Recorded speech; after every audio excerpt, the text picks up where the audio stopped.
Welcome back, everyone, to the Charismatic Voice. I am joined today by the legend, Sebastian Bach, and I'm so excited to ask him about vocal technique, especially since his career has spanned so many different genres and chapters in life, and there's so much we can talk just about vocal endurance, period. But we're going to start with one of the most important questions.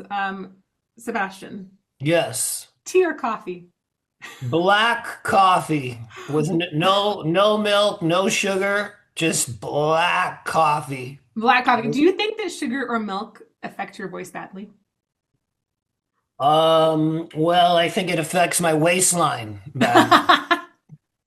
Oh man. And that's part of getting on stage. People don't want to see a fat guy up there. And I don't want to see me fat up there. So I used to get that, what was that?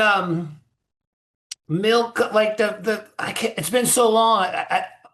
The stuff you just pour in there that's like, uh like butterscotch or Oh, like whatever, the creamers or whatever? Yes, yes, yes. And I was like, man, these pants aren't fitting so good. And I was like, one day I'm like, why don't you stop like pouring that in the coffee? And Oh, so I just do it black, but I like the heat. You're talking about the voice. yeah. I You like the like the heat? heat, and I am 57 years old, and I still can sing whatever I want to sing, basically. But you have to have energy. Rock and roll, singing takes energy. I don't care what anybody says, even if I'm just doing my warm up, which is about 30 minutes long, which I do every day, Ooh. pretty much. Ooh. Ooh. Um, But even if I just do that and then I sing my set, I mean, I'm going to throw a ton of information at you in this interview. I have figured out a new way to warm up my voice for a tour Okay, give it because to me. Just give it to me right now. You've teased it. I'm like, no, I need it now. Tell well, me. I used to sing the whole show in my Ooh. house, like the whole thing. And if my voice would get tired, I'd go, F that, I gotta get it going. But over the years, I'm on tour so much. And the one Mm-hmm. thing, a piece of advice that I would give any singer, don't ever strain your voice. Don't ever go there. Don't think you're beating it into shape. Let the instrument be the instrument. I saw an interview a long time ago on 60 Minutes with this 13-year-old female prodigy violin player, like this concert violin player. I can't remember her name, but I think it was Dan Rather or somebody says, "What's your advice to any musician?" She said this. She goes, "I see so many people take the violin and go like this as hard as they can, as hard as they can." She goes, no. She goes, let the instrument be the instrument and just play the instrument. Don't beat it into submission.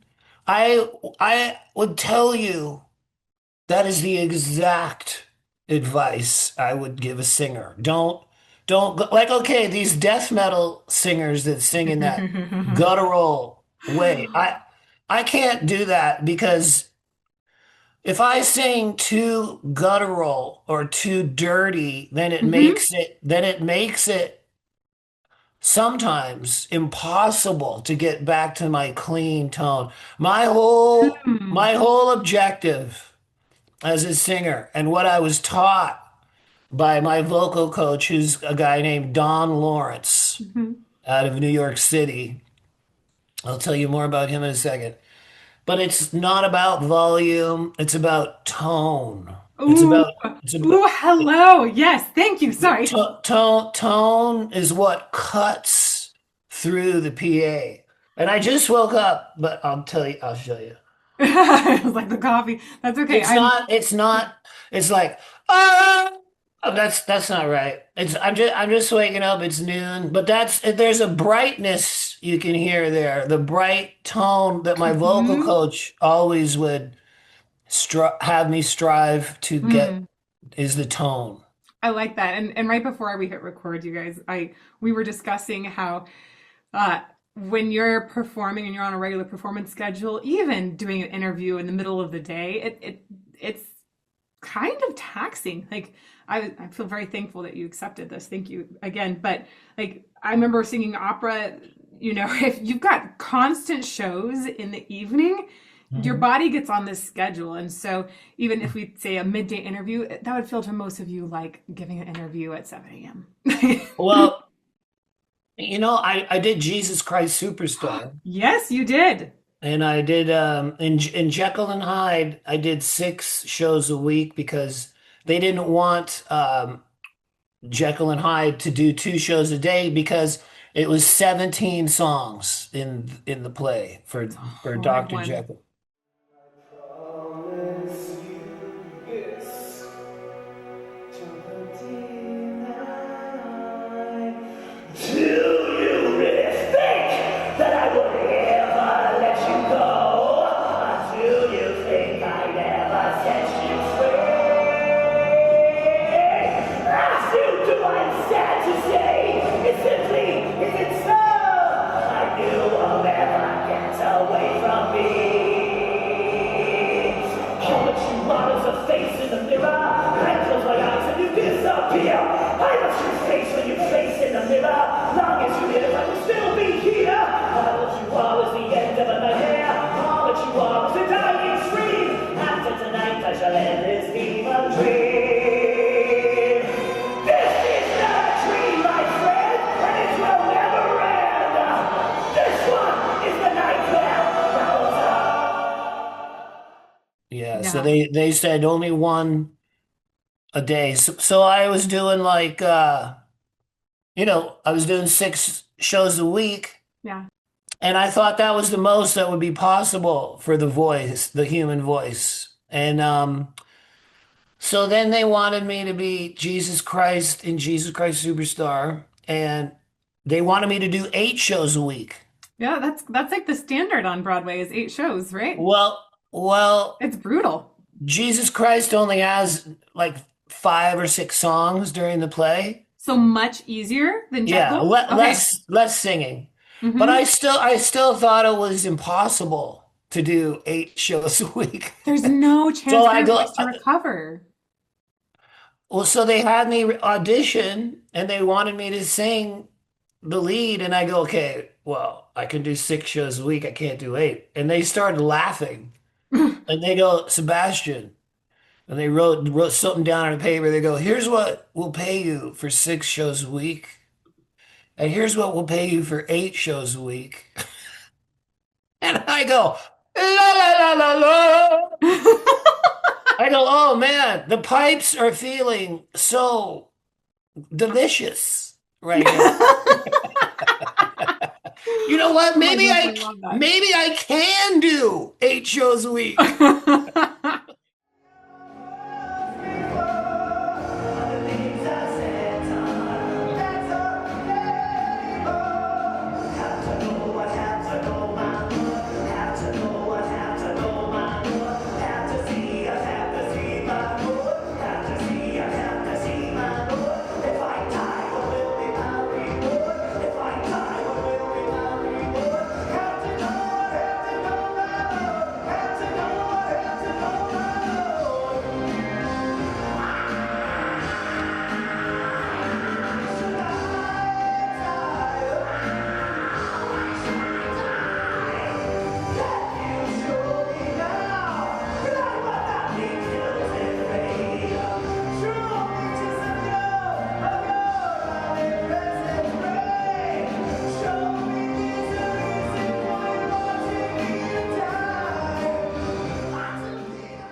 And so I did. I did 8 shows a week, and I did it for 6 months, and I never missed a show. But What? 6 months without ever missing yeah, one? that's right.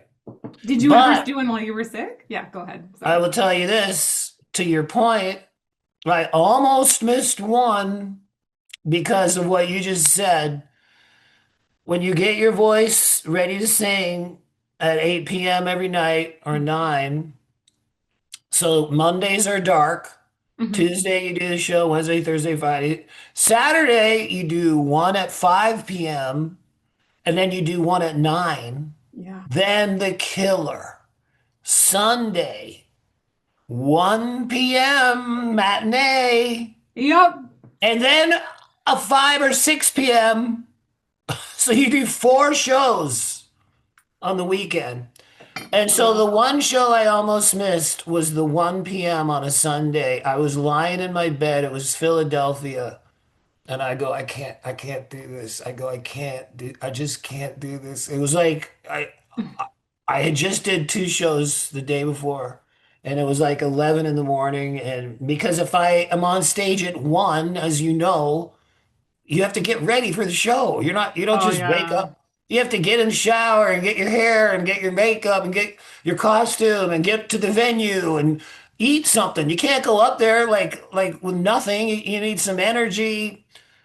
And I sat there. I go, okay, I'm not. I can't do this. I'm not gonna do it. And then I sat there and I said to my wife at the time, and I go, could you please get me some coffee and some bananas? And she goes, all right. So we ordered some coffee and a tray full of bananas, and I ate a bunch of bananas.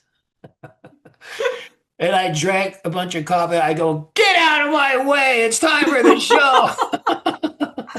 Wow. So that was the only one I Wow. almost missed. But as you said, your voice gets its own, it's the word circadian rhythm. Yep.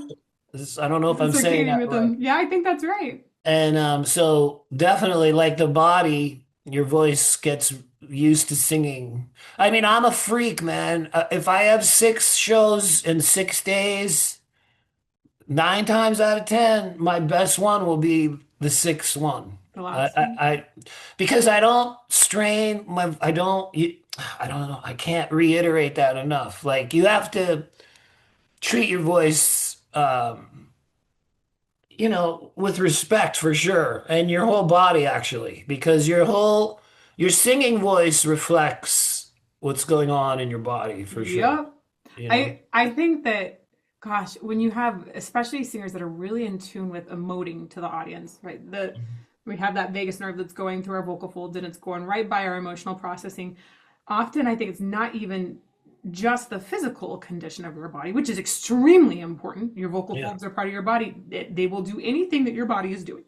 Mhm. But if you don't have if you've got some sort of emotional baggage that you are bringing into Oh, that show, right, it comes in. yeah, If absolutely. I had a show where it was a Violetta where we decided that Violetta was dying of lung cancer, and lo and behold, during that production, my grandma had just died of lung cancer. Oh, So, like, that was in every single rehearsal, in every single performance, I was bringing that in. It turned out to be, I think, a wonderful way to work through grief and connect with my audience. But absolutely. I mean, there's so many circumstances where whatever you're going through, the mental health or whatever crap life has thrown at you in that moment, Yeah. it comes out on stage, whether you want it to or not. Yeah. Well, when I did Jekyll and Hyde on Broadway, the plot of the play is Dr. Jekyll's father is dying, and he's a scientist, and he's trying to invent a medicine that will save his dying father. And he has to go plead his case to the Board of Governors at the time and explain to them why this medicine needs to exist. And they reject him. They say, no, you can't make it. So he goes, well, I'm not going to listen to you. I'm going to save my dying father. Mm-hmm. And I'm going to invent this medicine, whether you want me to or not. And he had no test subject, so he tested it on himself. And he turns into Mr. Hyde. Mm-hmm.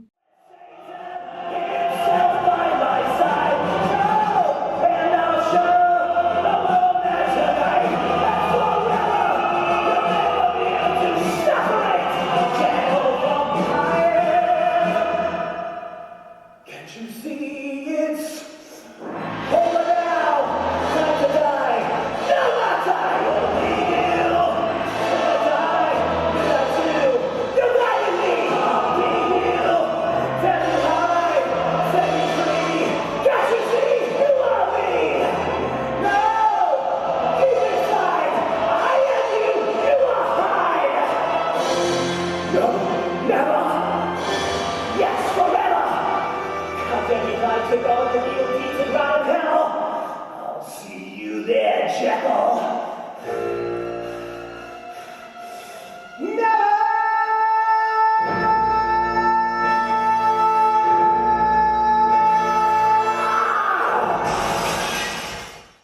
Well, my dad was dying of leukemia at the time I was doing the play. And he would come and watch the play in the front row. Oh, wow. And the first song of the play is Dr. Jekyll's dad on the gurney. And he's going like this, trying to save him. And then he sings this song called Lost in the Darkness. And it goes, Lost in the darkness, silence surrounds you. Once there was morning, now endless night. I will find the answer. I'll never desert you. I promise you this till the day that I die. And I would sing that, and my dad dying would be 10 feet away from me. So people would say, "Oh, he's a good actor." I wasn't acting. I wasn't acting. I wasn't act. There was not one part of me that was acting doing that play. Wow. And That's gorgeous. I, And I mean, and then this is the moment you talk about that I song. love that song. So Yeah. when I auditioned, I learned the score the way it is on the CD. But Mhm. as you know, theater, Broadway, it's mostly baritone and alto. There's not a lot of tenor belters. Like if they Mhm. are, they're making money. You know what I mean? Like there's not. So this is the moment on the CD is like, this is the moment, my final test. But that's not me, right? Like I can do that, It's easy. but it's not, that's not where my Hmm. voice sits. So I sang it, and the producer's like, "That's cool." And then the piano player, musical director, Jason Howland, he goes, "Sebastian, that's cool, but what if we tried it up here?" And he went up three keys on the piano. Bum, bum, bum, bum, bum. And you can go on YouTube and Google this, me on the at the Ed Sullivan Theater. I sang it live on the radio. Also, Broadway on Broadway. Have you seen that on YouTube? The Broadway on I think I Broadway? did see that one Yeah. actually. I was okay. This is the moment. This is the day when I send all my doubts and demons on their way. Every endeavor I am in ever is coming into play. It's here and now today. This is the moment. This is the time when the momentum and the moment are in a rhyme. Give me this moment, this precious chance.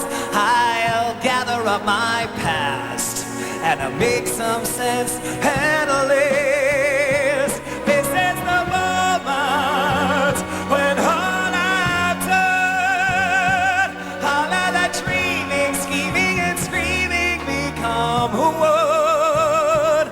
This is the day. I see it sparkle and shine when all I've lived for becomes mine. So that's like three keys I didn't realize it was higher. higher. It's Okay. three keys like Not just a little higher. higher, way higher. So And it's that's like, already hard. this is the moment, my final test. It's still a bit early, That's but okay. I'd actually cut out from the noise cancellation. It was that it great. did. So Okay.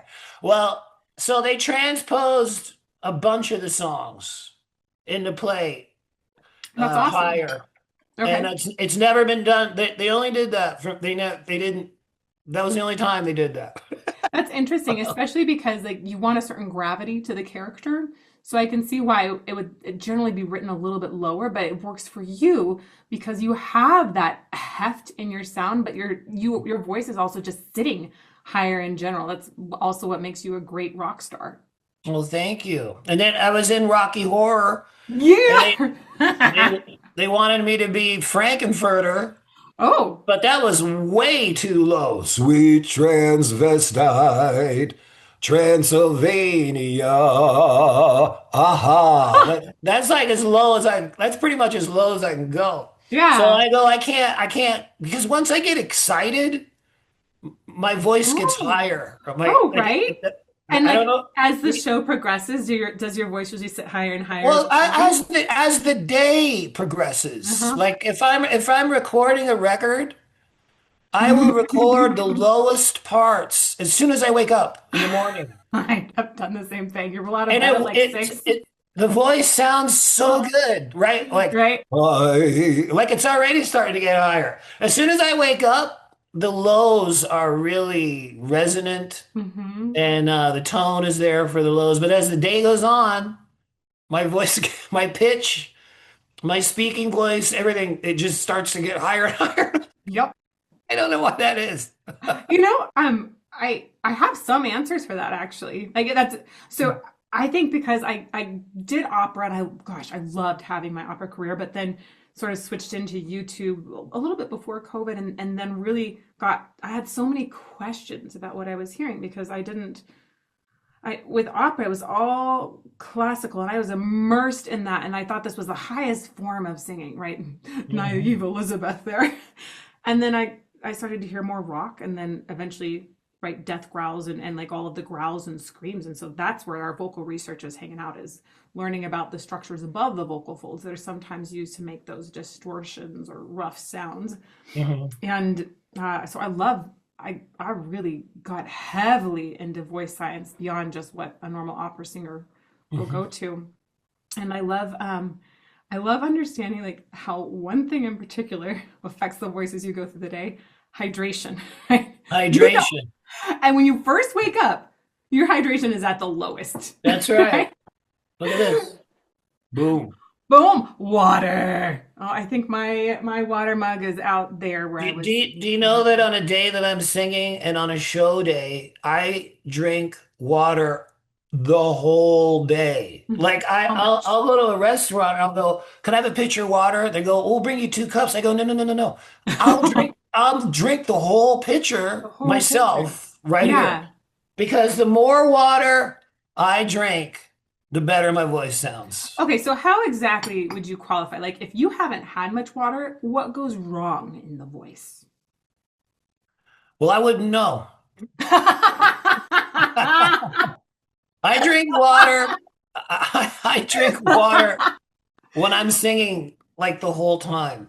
Okay, And so what about like, when you first wake up in the morning? So that's when you have the least water that's residing, right, in the vocal fold. So the pitch is lower, right? Does it Mhm. feel rougher as well? No, because I have this vocal warm up. Okay, this is gonna Okay. blow your all you Yes. got. This is the secret to my voice. There's two major secrets. Ooh. I'll start the number one. Okay. So I fell in love with singing in the church. And Yeah. the very moment, I talk about this in my book, 18 in Life on Skid Row. There was a specific moment where I flicked a switch in my head and I said, I'm going to be a singer in my life. And I was the lead soprano in my boys' choir at All Saints Anglican Church in Peterborough, Ontario, Canada. I joined the church choir when I was 8 years old. That's what we did in the 70s. I don't know why kids don't do that now. Maybe in Canada they still do, but I mean I don't. I had kids of my own. I couldn't find a choir for them. Yeah. They would say, "Oh, we do that at Christmas time." I go, "What do you mean?" Because I went to my choir rehearsal Tuesday nights, Thursday nights, and then I would ride my bike on Sunday morning in my cassock and my gown, my blue gown and my white, and I'd be On a riding bike. my bike. Just billowing behind. Yes. Was your hair as glorious then? I was like, No. oh. No. So the moment I fell in love with singing, we were we were doing the Christmas concerto thing at nighttime on Christmas Eve, and the whole town came out for this, and we did the concert, the Christmas concert at like 11:30 at night. So we would be on stage at midnight. And I was a little boy and I had never stayed up that late. And I was like, holy moly, it's like midnight. Like what? And my choir was all men. It was all, soprano, alto, tenor, baritone, all dudes. And we did the song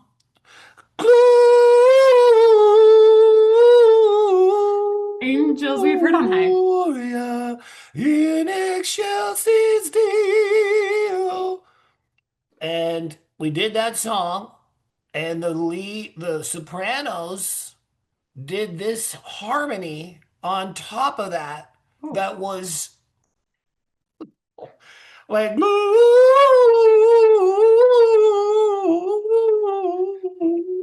you know what I mean? Hmm. It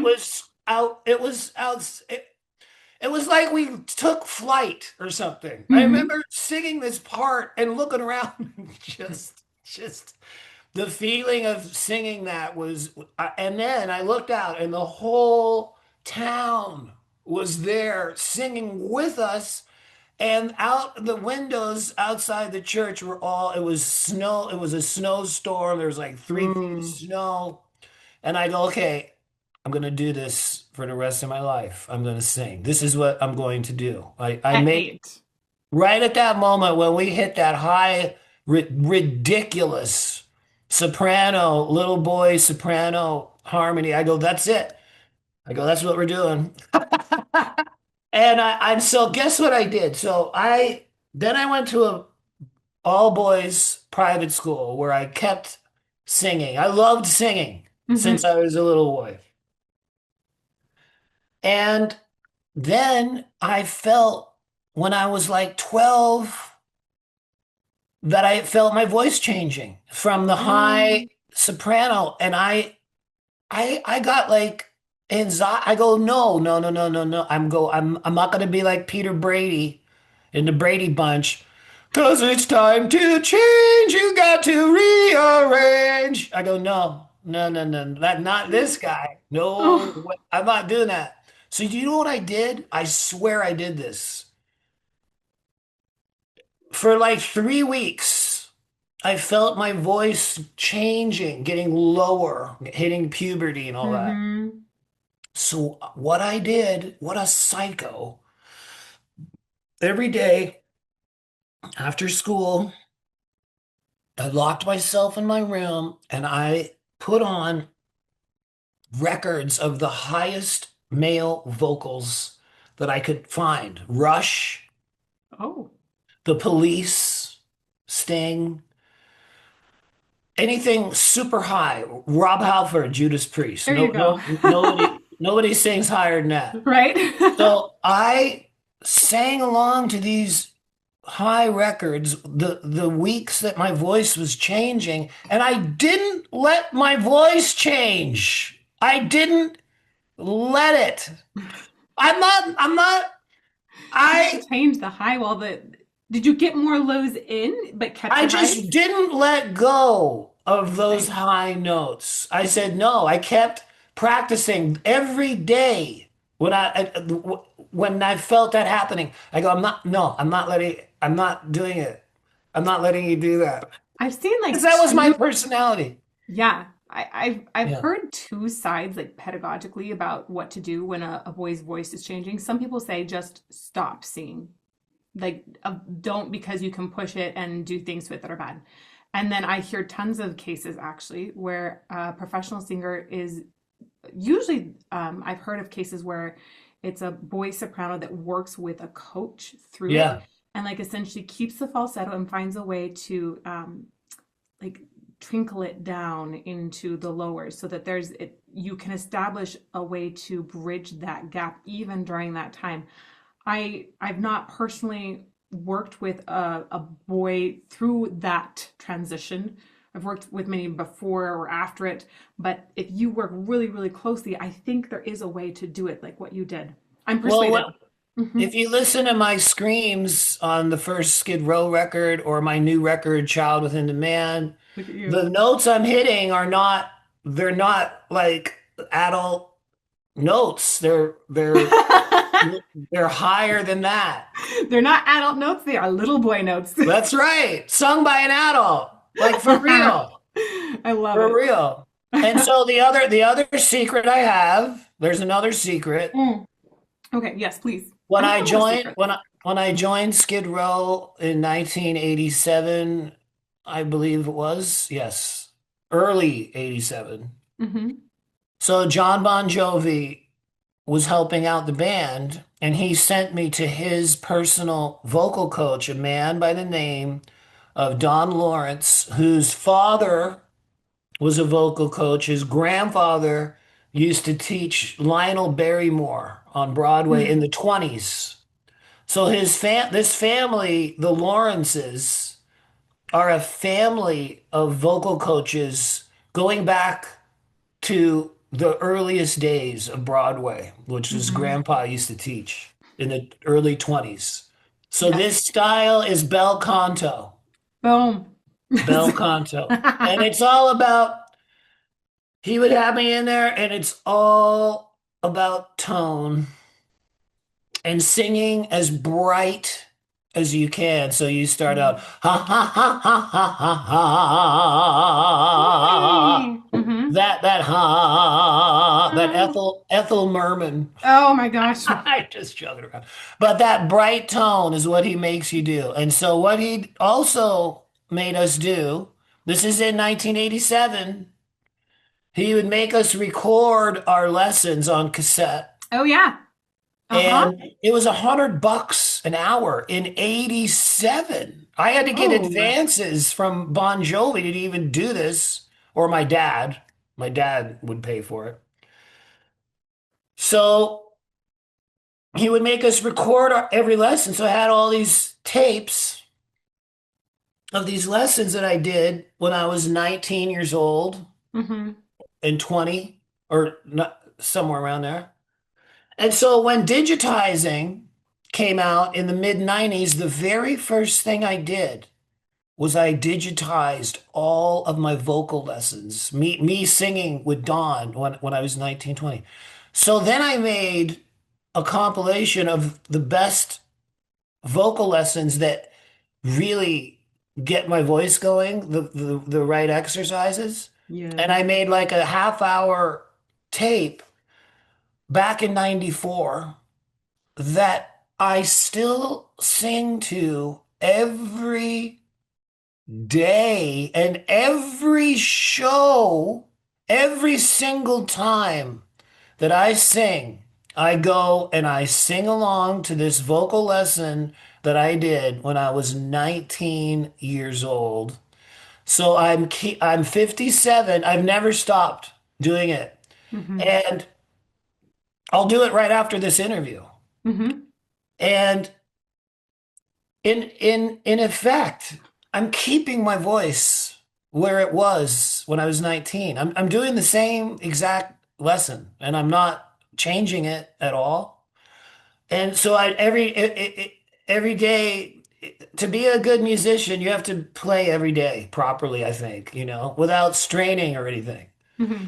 And so that's my other secret. And people have heard me at shows do my warm up and have asked for a copy of it. Number one, Axl Rose of Guns N' Roses. He warms up. He warms up to me. He Oh, he warms warms. up to your warm Yes, up? 100%. Wow. He has for like 15 years now. He goes, Baz, can I please have a copy of that? I go, yes. And his people tell me he does it like sometimes 2 or 3 times a day. What And they does can it hear it because have? I'm talking between the Huh? scales. I'm going, oh, that's wild. And they can like hear me talking and stuff. And also Lita Ford Mm. warms Hmm. up to it. Phil Lewis from LA Guns. Okay. John Bush of Armored Saint. I send him one. Every one of them And it's me at the age of 19 or 20 doing all the bel canto scales, Man, and it just works. What can I, it works. I mean, I I don't know. do. I mean, Do you it's do all lip about, trills or like, huh? do you do any of I don't, that's another technique. That's from Katie Agresta in New hmm York City. I think she's the one that started all that, but I mean, I don't know if she started it, but She so uses it. there's different ways. There was also that guy, Ron, somebody out in Yeah. Hollywood. Yep. I know who you're talking about. Ron did that. So, but the one for me is Don Lawrence, and Hmm he's helped Axl. He's worked with other rockers, but me What sing, scales? Are there like yeah, is there a particular scale? For me, I really liked the chromatic scales. I don't know what it was about those. I love them like on a mixed U vowel, which probably says about how my voice naturally sits. But was there a particular scale or vowel you would like? well, it's a half hour, and it just starts out super easy, and hmm by the end you're at, you're hitting your topish notes. But then after I do my warm up, I sing along to a Steve Perry Journey song, which is even higher than the warm up. Then I end the warm up with one Rob Halford moment because I have to do that. I have to Yep. do that on stage, so I get it ready, but I don't overdo it. Over the years, I mean, if you look at my schedule coming up, it's totally brutal. It's a brutal schedule. You're on tour now.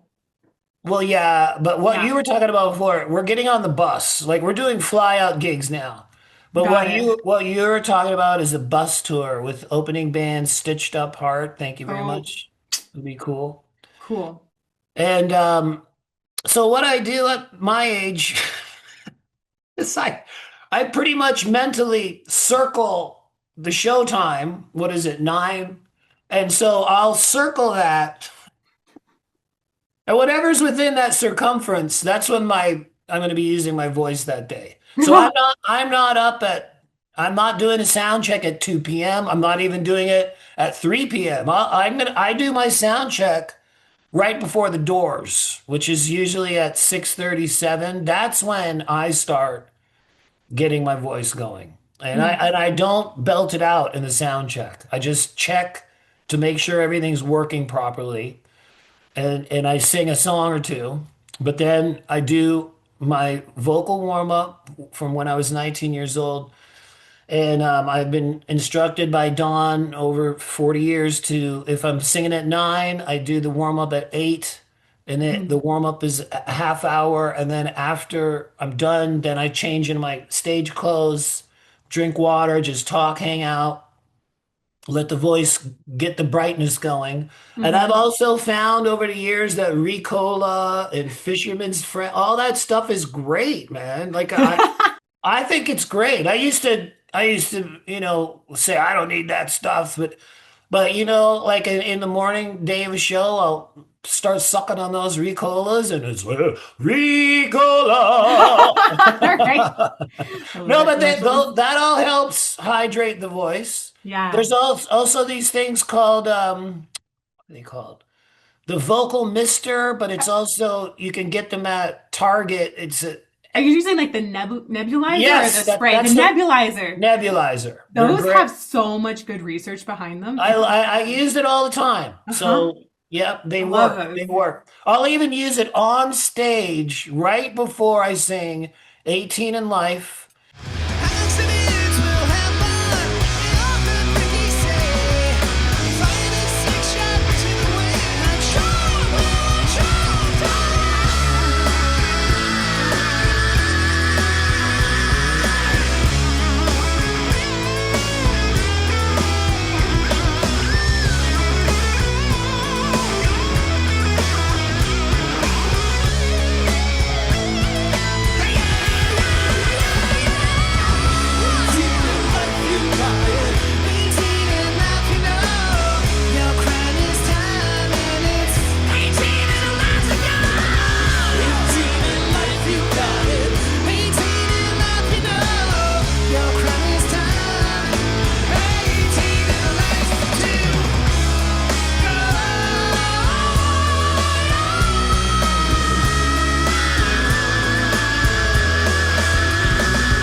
And right before I sing I Remember You, Woke up to the sound of pouring rain.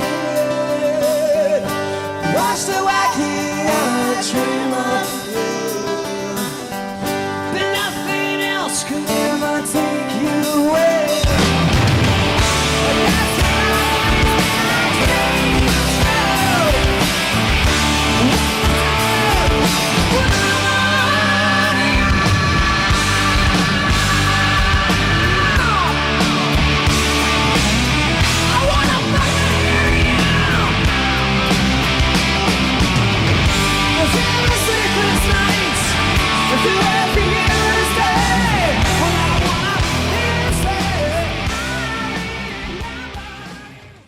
I will hit that mother trucker, and it helps me sing clean and pure, and it really it's amazing. Yeah, I love the nebulizer. I think that that is the only direct method of hydration that really works.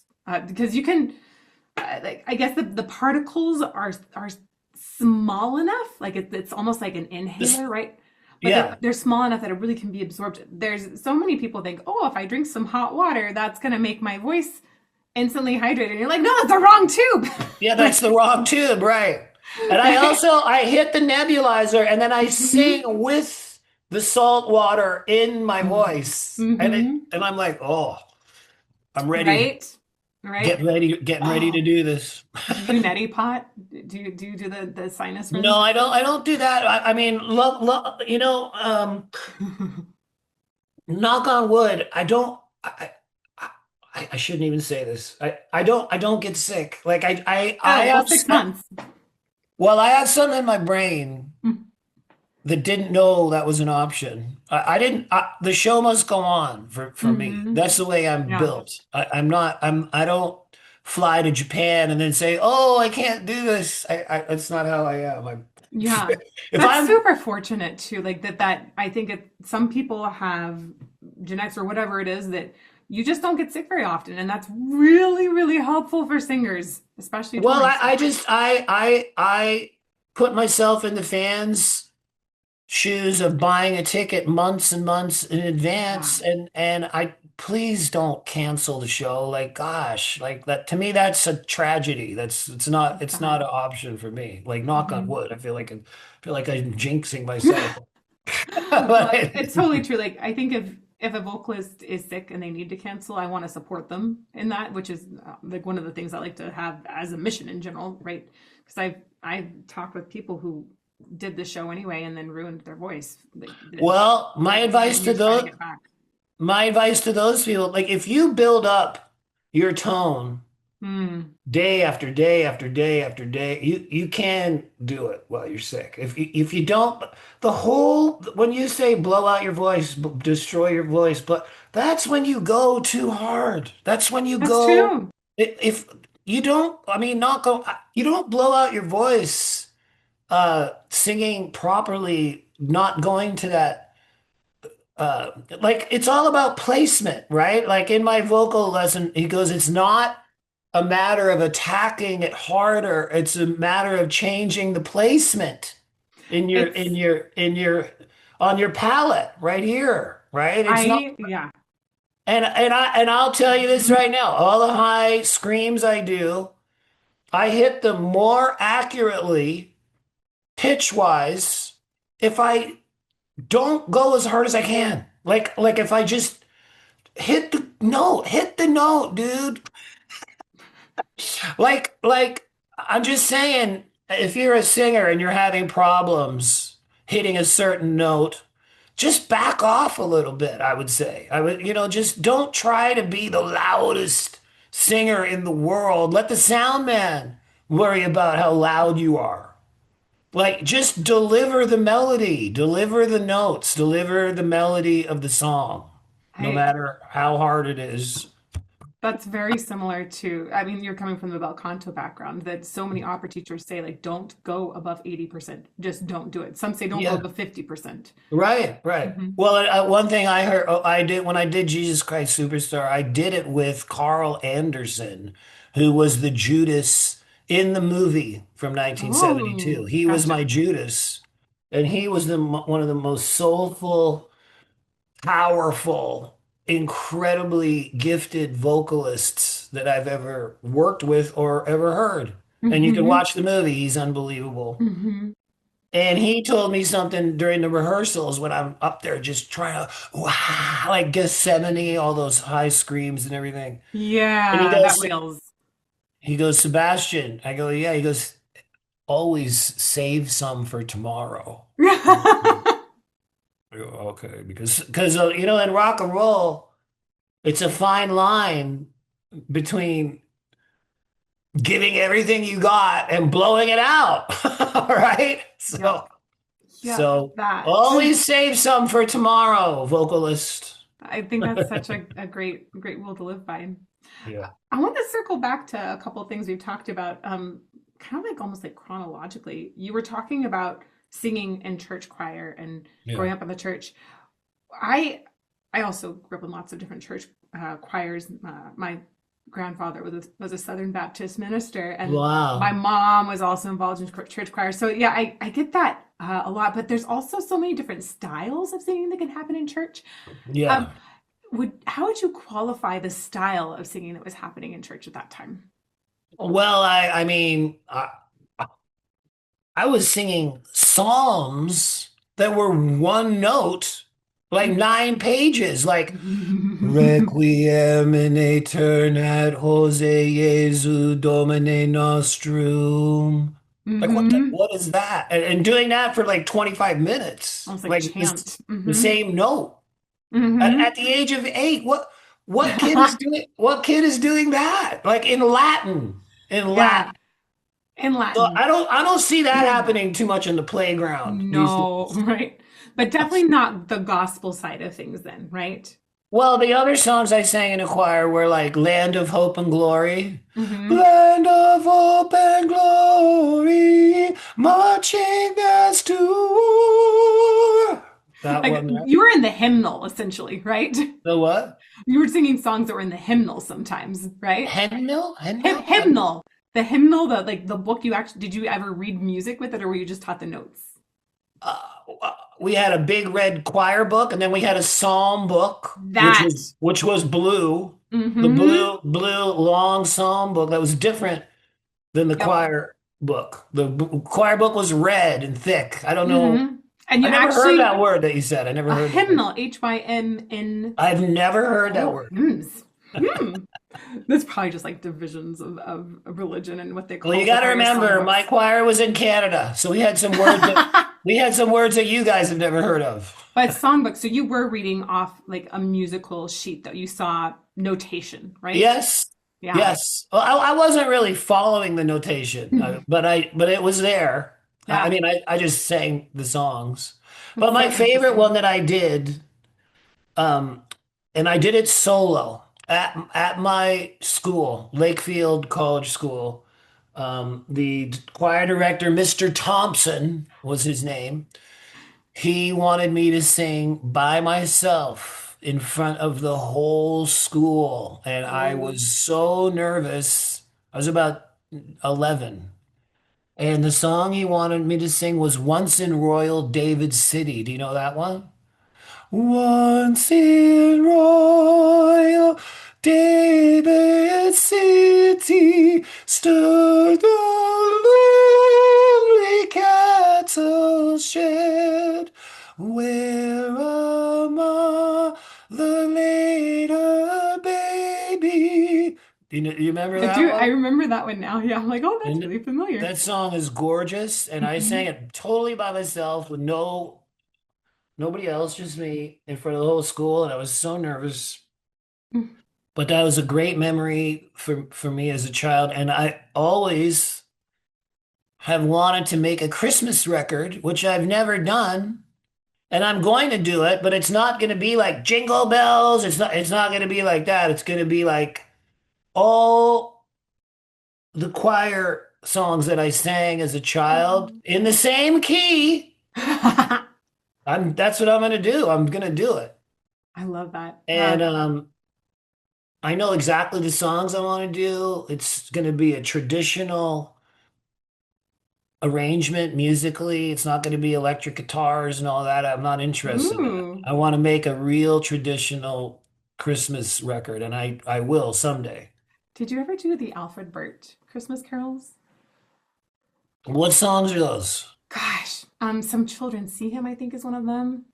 Let me You would look. have to start singing it for me. Come on, Elizabeth. I'm Some singing for children you. see him, lily white. Does that? Let me look all of them up.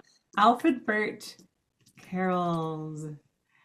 What are all of them? The carols of Alfred Burt. I don't Oh, I'm know. not getting all the lists here. It's honestly, I'm trying to remember all of them, but I remember going through them all when I was in choirs and young. I just loved them. There's 15 of them now, legendary Christmas carols, it says. I really love Christmas music, and these days, every Christmas, my favorite is the Charlie Brown. Oh, Do do do do do do do do do oh, do do. with the weird time signature. Oh, I love that music. Vince Guaraldini, I think. Yeah, But yeah, I listen to that constantly. I love that.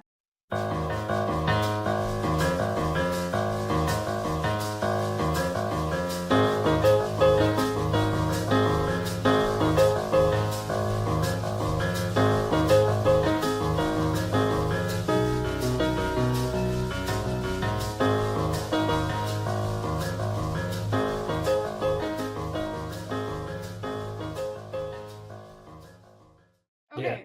Well, I kind of dug into that a little more than we probably our audience is probably like, come on, guys, stop talking. And I'm like, well, I just wanted to know you guys.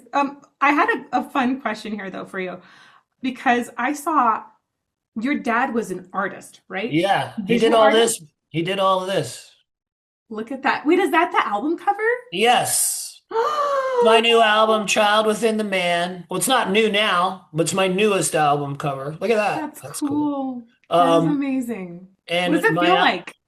Like huh? you've immortalized your dad's art on albums. Oh, well, I What's that mean, feel? that's a whole Hmm. nother subject. My dad passed away in 2002, and this painting behind me was in storage since the 70s. This is me when I was 10, Oh, running in a field next to an old Cadillac.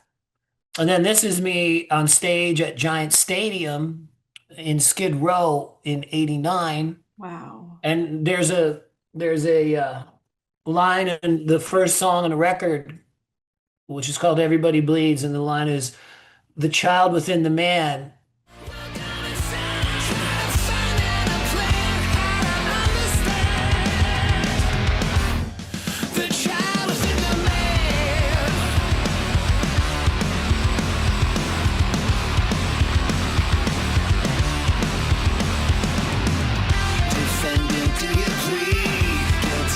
First degree, a generation selling out. No more left to right, no matter black or white. The situation volatile. And I didn't have an album title. And this painting was on my wall. And we unrolled this other one for the first time because I live in Vegas and it was too hot to be in storage. So we brought it out of storage and unrolled it on the floor. And I look and I go, child. I go, wait. I go, child within the man. Wow. And so this painting, the car one, was not finished. It was all kind of water damaged. So I have an artist friend named Michael Goddard, one of the biggest artists in the world, and he has scanners which nobody else in the world has that can scan giant paintings. And so Mhm. I loaded it up on a truck, all the paintings, drove to his art facility, had them both scanned, and then digitally combined both of the paintings and turned up the colors. And so when you say, how does it feel like giving life to your dad's art? It's outrageous. Like if I'm in the car and one of the songs from this record, like What Do I Got to Lose, which is has done amazing for me.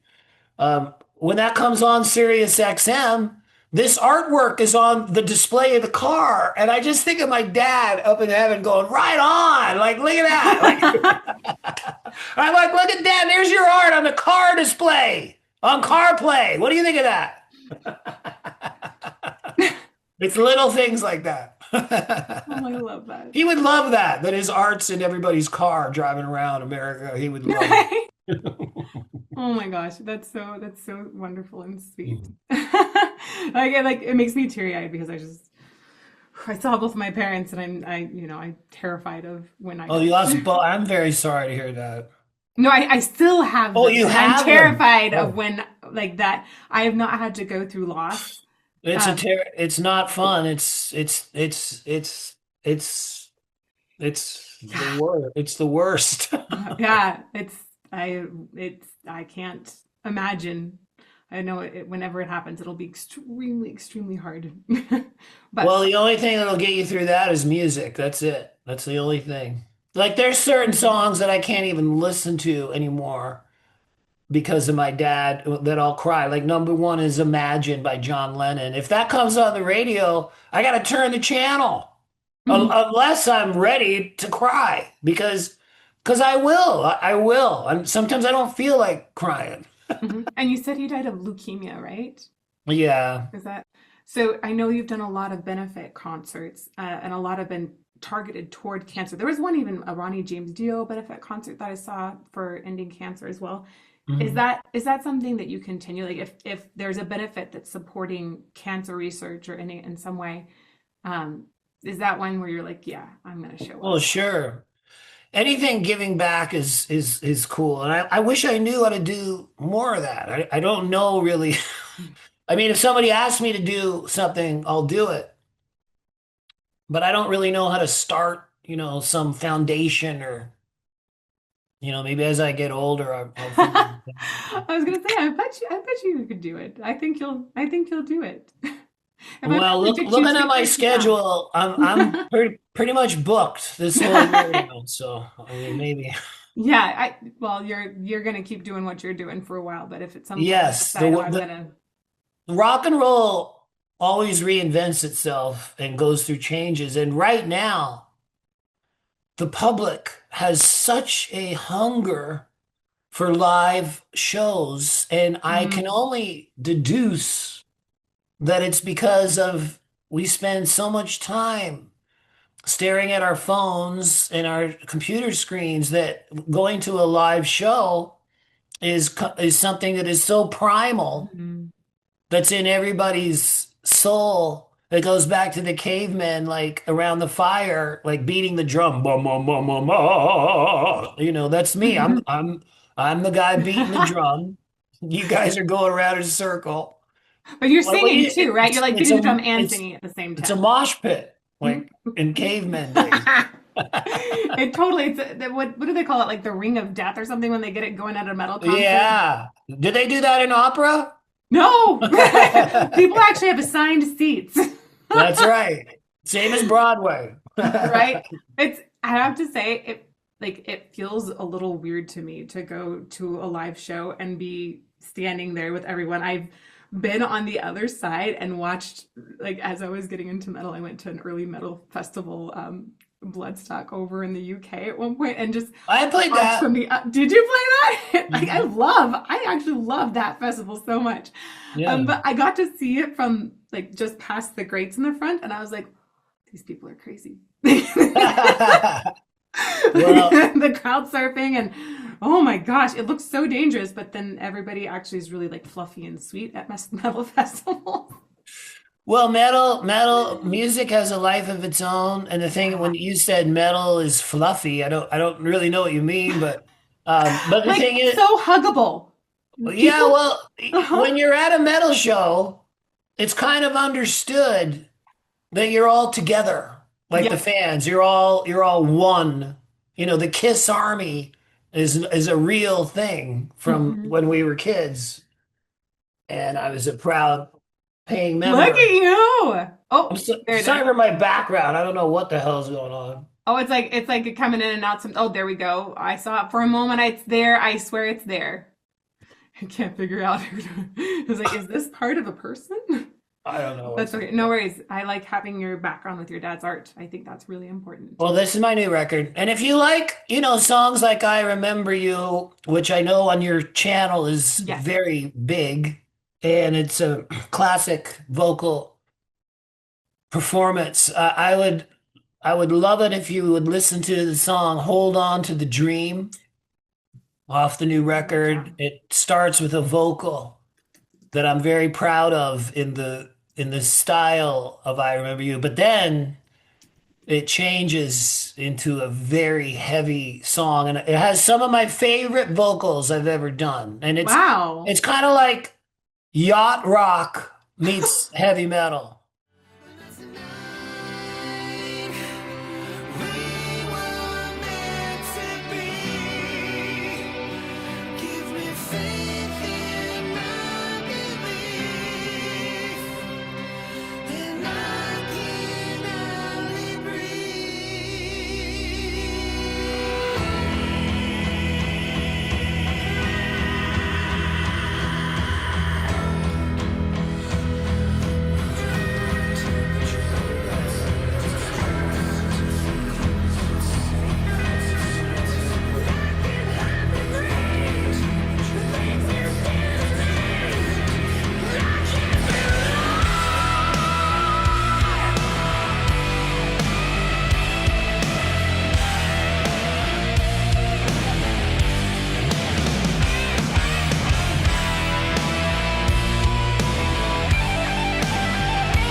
Because I'm a huge fan of yacht rock, a huge You're fan. a huge fan of yacht That's all I. rock? That's pretty much all I listen to because when I listen to metal, I want it loud and it makes me all fired up.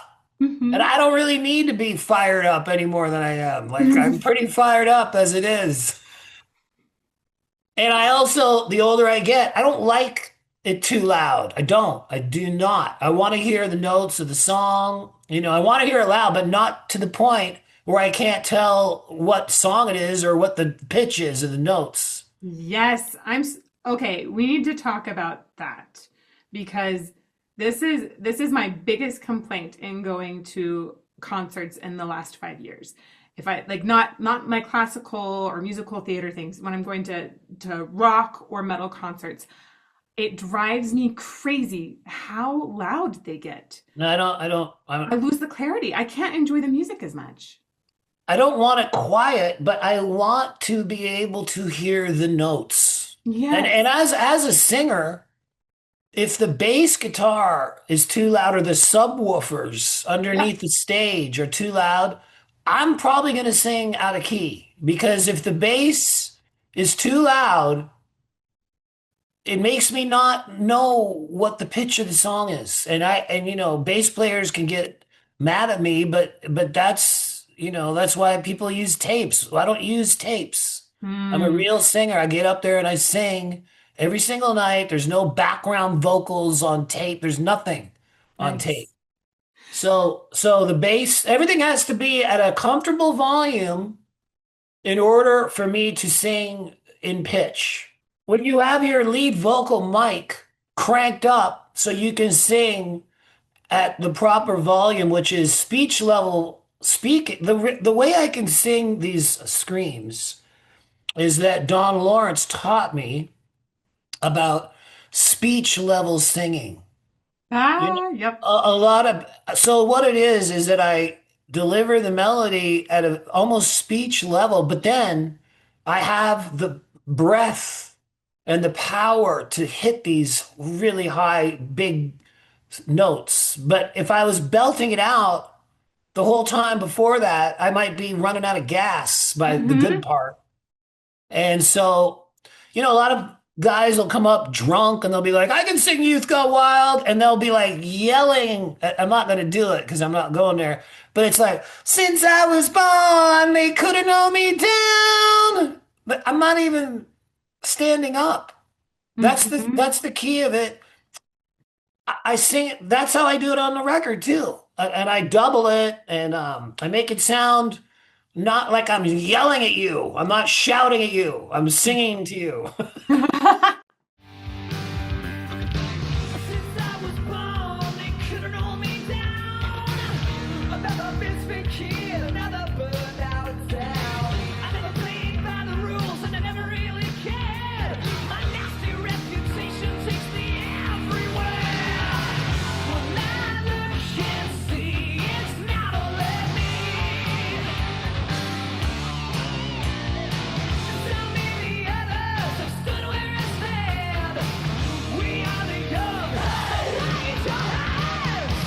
They call us problem child. We spend our nights on trial. We walk an endless mile. We are the youth, we stand and we won't fall. We're one and one for all. The writing's on the wall. We are the youth, gone wild. I So, like that. so It's a nice what description. what were we talking about right before that? We were talking about the loudness that Yeah, venues the use. loudness. If it's here's my point. If it's too loud, then I start yelling Yep. and shouting instead of since I was born, they couldn't hold me down. This is what that's the way it sounds. If everything's cranked up, I can't sing in that voice. I have to yell above it. This And you is have to like also engage you have to engage the lower register then, which makes it. well, no, I just have to sing louder, and my voice doesn't sound good when I'm Mm-hmm. yelling and Mm-hmm. shouting. It sounds good when I'm singing. There's a big difference between yelling and shouting. I'm not going to yell and shout on this interview because I have to sing after this, Yeah. but there's a big difference. Do you have You any know, venues? Oh, go woke ahead. up to the sound of pouring rain. The wind would whisper, and I think of you. I love That's how not, good your pitch is. I just want to say, like, you're so solid with pitch.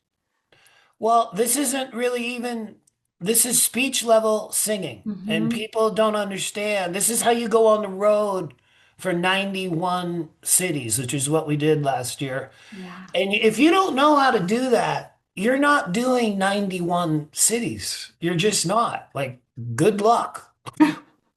Good luck. Are there any venues that you feel are particularly fantastic that maybe Yes. hit just the right acoustic? Okay, give Yes. them to me. I'm gonna write them down actually. One of my favorite venues to sing at is the Merriweather Post Pavilion in Maryland, which is where they have the M3 festival. There is something about this outdoor wooden shed that the acoustics in there, I don't know what it is, but when I go up for a high scream, it just carries in there. You know, it's Right. one of those venues that the voice can soar through the air. And I don't Mhm. know, I would, if you want to see what I mean, the whole show that we did last year at M3 is on YouTube, and I watched it with my band after one of our recent shows in my hotel room, drinking some wine, watching this whole show, and we play so good. And my voice, if you want to hear me sing live now, check out that M3. It's on YouTube. If I don't like something on YouTube, I get it pulled off. And I like this, and it's up there. And because I like Nice. the reason it's up there is because I like it.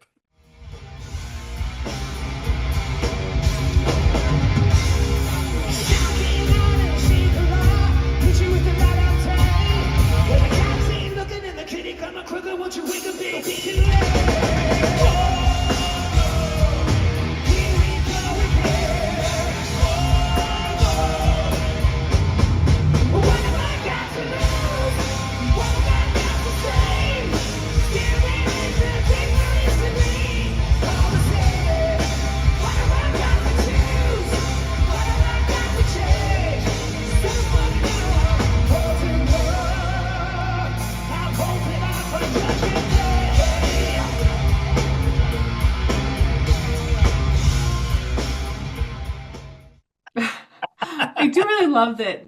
I find YouTube to be such a fantastic platform, especially when you're working with other creators that are like, hey, we want to have like put out what's good.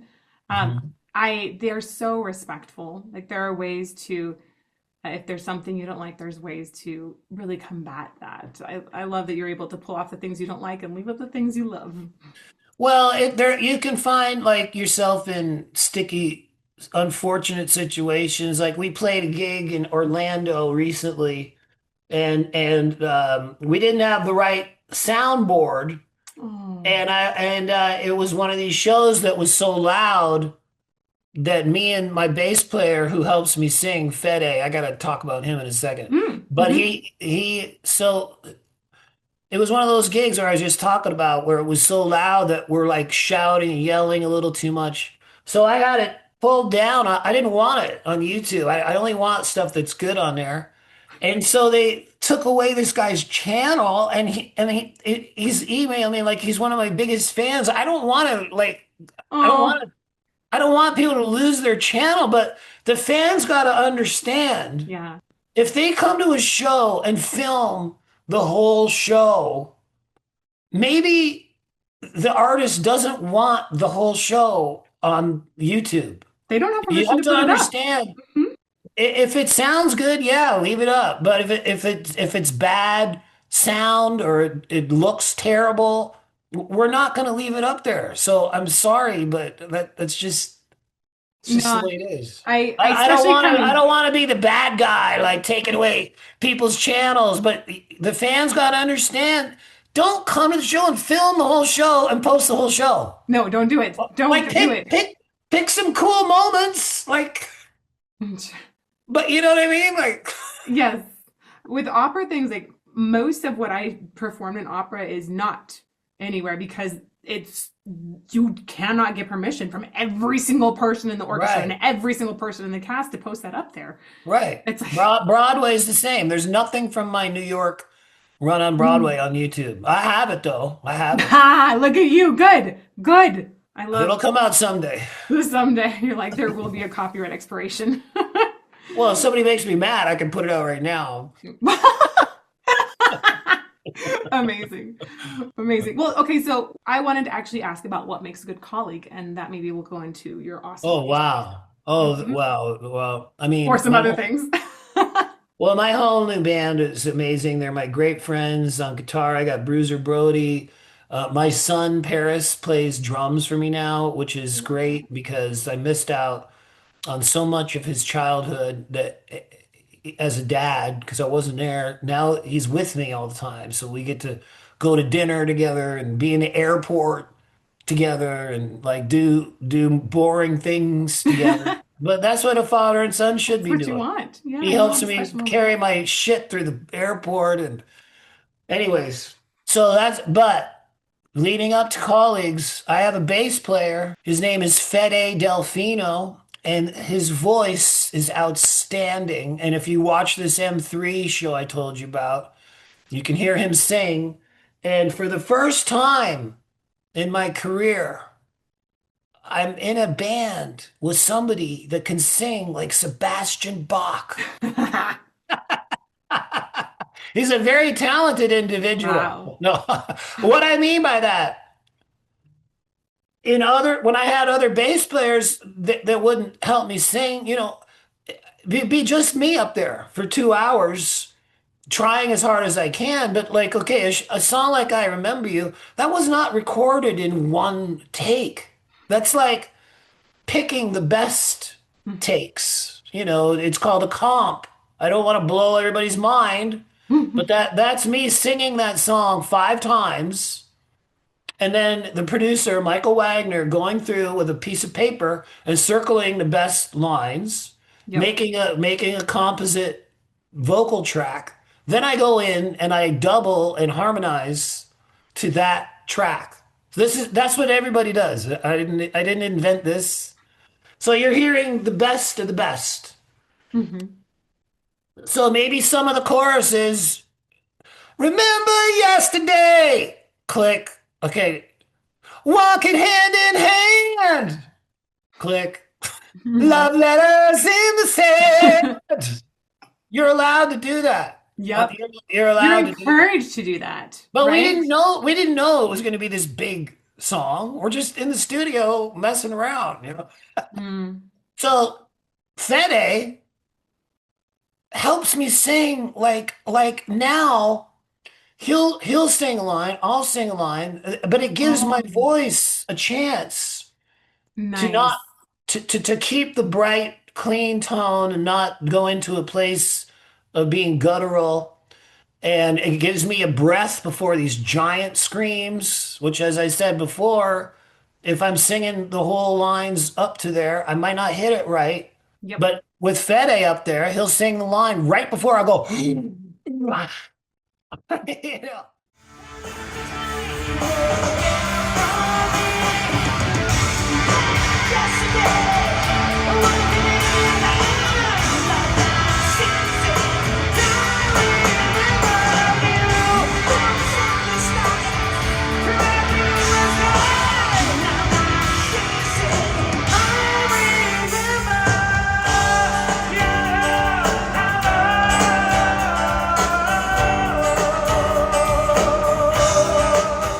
Yeah. But it makes it so much fun to be up there. And he understands a lot of singers try, if they're jamming with another singer, they'll try to be like the loudest one on the stage or not blend. You'll meet some singers that understand it's not about who's the best, it's about blending the voices.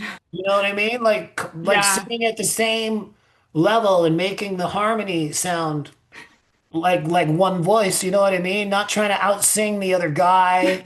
There's some guys I'm like, I don't want to jam with you because all you try to do is outsing me, and believe me, if I want to, I'll blow you off the stage. Right. I feel But like this is the difference between a Mozart and a Verdi chorus right now.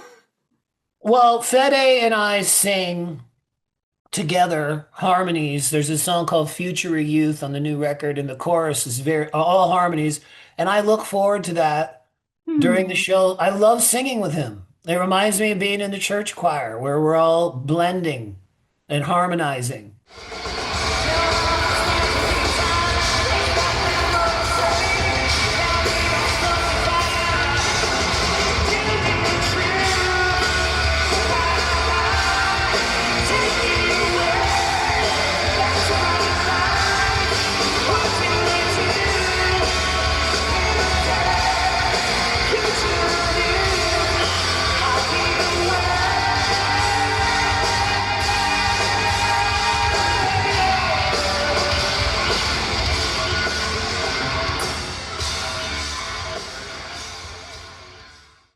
I And love and that. he's a great singer. And he That looks must good. feel so He good. looks good with his shirt off too. The chicks dig that. Oh man, I have to say, I remember like looking at you, gosh, you were in your 20s probably when I was analyzing this. There was one video that had you with your shirt off, and it's so funny. I'm not like sitting there drooling over the shirt off. I'm actually like really excited because I can see how you're supporting your note. That's why I'm Oh well, excited about a shirt off. you got it. I You got watched you like do this thing that opera singers do, where there's like a a big breath in, and then you actually like hook into it lower. Sometimes there's even like a pelvis tilt, like slightly. That's that bel canto technique. I always kind of like bend sideways or something. I don't know what it is. Sometimes that, yeah. Yeah, But no, I don't.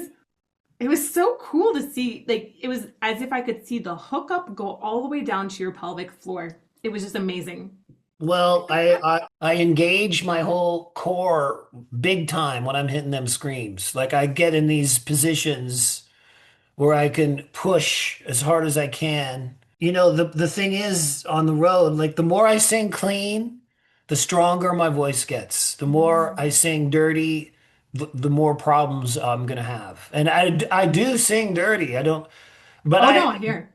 but the way I do it is coming from a place of cleanness. It's not coming from the other guttural side. It's coming from like I'll go, oh, wait, oh yeah. But I'll start it clean. If you Uh-huh. heard what I just did, I It did started like clean, and then it I'll just add a definitely. little bit of grit, but it's not hurting me. It's not. I don't know how I That's do that. perfect. Okay, so I I'm working with a team that I think is doing the leading research in the world right now on understanding the distortion that is created, not just by death metal singers, but also we're looking at like how it's added into cleans too. Though there has been some fantastic research that's particularly come out of Central Europe. There's like a really fantastic group there. But we're specifically looking at what we consider the most extreme of the extreme. So if it's guttural, I don't know if you know who Will Ramos is. He's the person that we stuck a camera down his throat first to try and get the right the Wow. idea. But then we've got MRI to look at all the structures because when you're looking down the throat, like you see the first occlusion, you see the stuff coming together on top, and the things beneath it you Right. can't see it when something else above it is coming together. So we brought in MRI. We have like all of these extra tests. We even put like these little tiny electrodes at one point into some of the muscles to see which ones were activating. That's wild. And that was wild. I that is really wild. I don't know if I'll do that again with singers, even though like everything that's come from it has been absolutely extraordinary. It's just really wild and it can feel scary. Yeah. But that being said, the thing that's blowing my mind is that so many of these singers are achieving the distortion not through their true vocal folds, but through all of the stuff above. So we see definitely false vocal folds. We see like the epiglottis rattling in there, or the retinoid cartilages, which you would be I think I've heard you using a retinoid cartilages before, but it's so the current theory that we're running with is that it seems like when somebody's using those upper structures, it's not it's not working against the vocal folds where you're getting your clean singing from, which I find absolutely fascinating. We've even got some of the team members have been using like gutturals as a way to actually bring some therapeutic qualities, because if it's happening up here and not on the true vocal folds, it has like a it's almost like a pillow. It has a really soothing effect, but that's just some kind. So when it's done, I think with like a certain location, like what you were describing is when you're coming from above, you already have the clean set and you aren't trying to use these I to can't be believe gross. I can't believe you just said coming from above. This Yeah. the warm up that I've done since the year 1987, which is 25 minutes, when I'm building up to my top scale range, right in the middle of it, he goes, "Come back from above." And I go, "Come back." And that's been stuck in my brain for 40 years. I go, "Come back from above." And you just said, when you're coming from above, like, I can't believe it. I've Yeah. been coming back from above for like 38 years, and you just use those exact words and you can hear it. I Yes. am coming back from above. Mm-hmm. That's a good title, Come Back from Come Above. back from above. Oh gosh, it sounds like you're Ooh, like revisiting the earth. that is a title. I That's a title for sure. I'm gonna like write that. that down. But yeah, I mean, I can hear like I personally when I listen to you, I'm like, okay, I hear like there are times when it sounds like those dirties, if you want to call them dirties, like it sounds like they aren't taxing. They're not. They're not. And like Hmm. my producers of my albums, I always want to sing clean. There's a Mm. song on Kicking and Screaming called My Own Worst Enemy that I sing so clean. There's no grit in it at all. Mm. So what's the news on the situation? Am I running from myself? The blinding lights, I can't see what is real inside of me. What's the truth I can't believe? I'm my own worst enemy. Um, the beginning of this song, Hold On to the Dream, is very clean, but I love clean singing. Like I love Steve Yeah. Perry's voice. Oh yeah. I love Mickey Thomas from Starship. I love all the yacht rock guys who sing perfect. But my producers I go, "I'm gonna sing this clean." They go, "No, no, no." I go, "What do you mean?" They go, "We want to hear the Sebastian from Slave to the Grind, which is very dirty." But my producers, they don't want me to sing clean all the time. So I'll sing it clean, three or four takes, and then I'll give them a dirty one. Oh. And they like that. They're like, "Oh, yeah." And then so they'll fly in some dirt here and there. but I'll always give him the clean first. Clean first. Because that, like, I think having that be your fundamental, like, I've got my clean established and then sprinkling in that grit. You can't go the other Um, way. You can't go, I'm going to sing really dirty and guttural and then I'm going to sing clean. I mean, to me, that's like impossible. yeah, I can accepting sing, that. if I sing clean for an hour and a half, I can sing dirty for a half hour without Hmm. anything. Singing clean gets my voice so strong that I can do anything when I get it to that point. So I think it's just fascinating hearing people talk about this, like, and it's something that we didn't research. Like we were just Well, researching on opera singers for the longest time, and now we're finally starting to understand there's different ways to do what you're doing, and different ways to make it sustainable, as you well, I mentioned. got to be honest with you. When my friend Dimebag Darrell from Pantera was Mm-hmm. killed on stage, it destroyed the metal community, and we brought Pantera on their first USA arena tour. So I was very good friends with Dimebag. And so immediately I said, okay, we're going to do a Pantera song every night for Dimebag. So we did Walk at the end of the set, every show, and it wrecked my voice. Okay. Mm. When I sing the way I sing, Ricky was a young boy. He had a heart of stone. That is such a different way of singing than Pantera. I would go, I'm not going to do it now. Spec, you know the song. What do you say? But I would do it in Phil's guttural tone, Mm-hmm. and I would come on stage going, "Oh my God!" Like just even one song like that is not good for my voice. It's not. That's not the way I sing. I don't sing like Yeah. I don't. I sing in a different style. And when I go into that death metal growl thing, which I try to never ever do. But occasionally, if I'll do that, it hurts my clean voice very badly. Like I can it's like my clean voice says, oh really? Oh, is that what we're doing? Well you can't have, you can't have both. Mm-hmm. I So I believe always that. I Yeah. always try to concentrate on the clean. And I'm 57, so I think if I was going to be losing my range or my voice, it would have happened 10 years ago. I mean, Yep. I'm not going to be doing anything different now than 10 years from now. I like to look at you as endurance in like multiple areas because you have the endurance of 57 years, but you also have the endurance of just tons of tours, being able to tour or do Broadway shows for a long, long time. And then you have the endurance of one performance that you're thinking about. There's like three different kinds here. And the fact that you are able to nail all of those, I think, is very impressive. Well, that's very nice of you. I appreciate that. And I love it that all your fans on your page love I Remember You.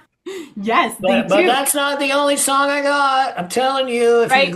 go down the rabbit hole, go to my YouTube page, all the videos are up there. There's lots of screams and lots of singing for you all to check out. Yeah, I'm excited because I see that you are just continually releasing and making new music, and I think that's super awesome. But also, I have, speaking of fans, I've got some patron questions. Do you want to? Okay, I love this first sure. one I've been asked. I've been wondering about this. Spencer Beard, aka Hopper, we call him Hopper sometimes, says, "How did you land your iconic role in Gilmore Girls?" Oh, okay. Well, Atlantic Records was the label that put out all the Skid Row records with me. They're the ones that got me in Jekyll and Hyde because they I put up love Jekyll and that. Hyde theater division. And Frank Wildhorn, the composer, came to them and said, "We want a rock star to play Jekyll and Hyde." And I was their first call, and I couldn't believe it. I go, "Do you have the right phone number?" And Jason Flom, who signed Skid Row, he said, "Sebastian, the way you sing, I remember you and 18 Life goes, that's Dr. Jekyll. And the way you do Monkey Business and Youth Gone Wild, he goes, that's Mr. Hyde." Because they want two different voices in Uh-huh. one guy. They go, "That's you." And I go, "Well, I'll go check it out because I'm a real Marvel Comics fan. And Ooh, Marvel Classic Comics #1 is Dr. Jekyll, Mr. Hyde. I bought that in 1975 when it first came out. So Dr. Jekyll, Mr. Hyde is like a superhero to me. yeah. So I was really into that.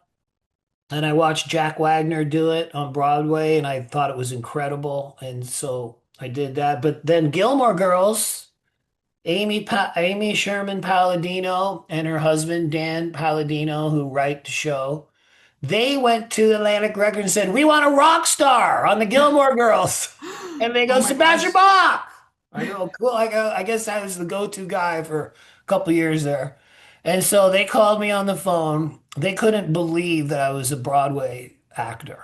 Huh.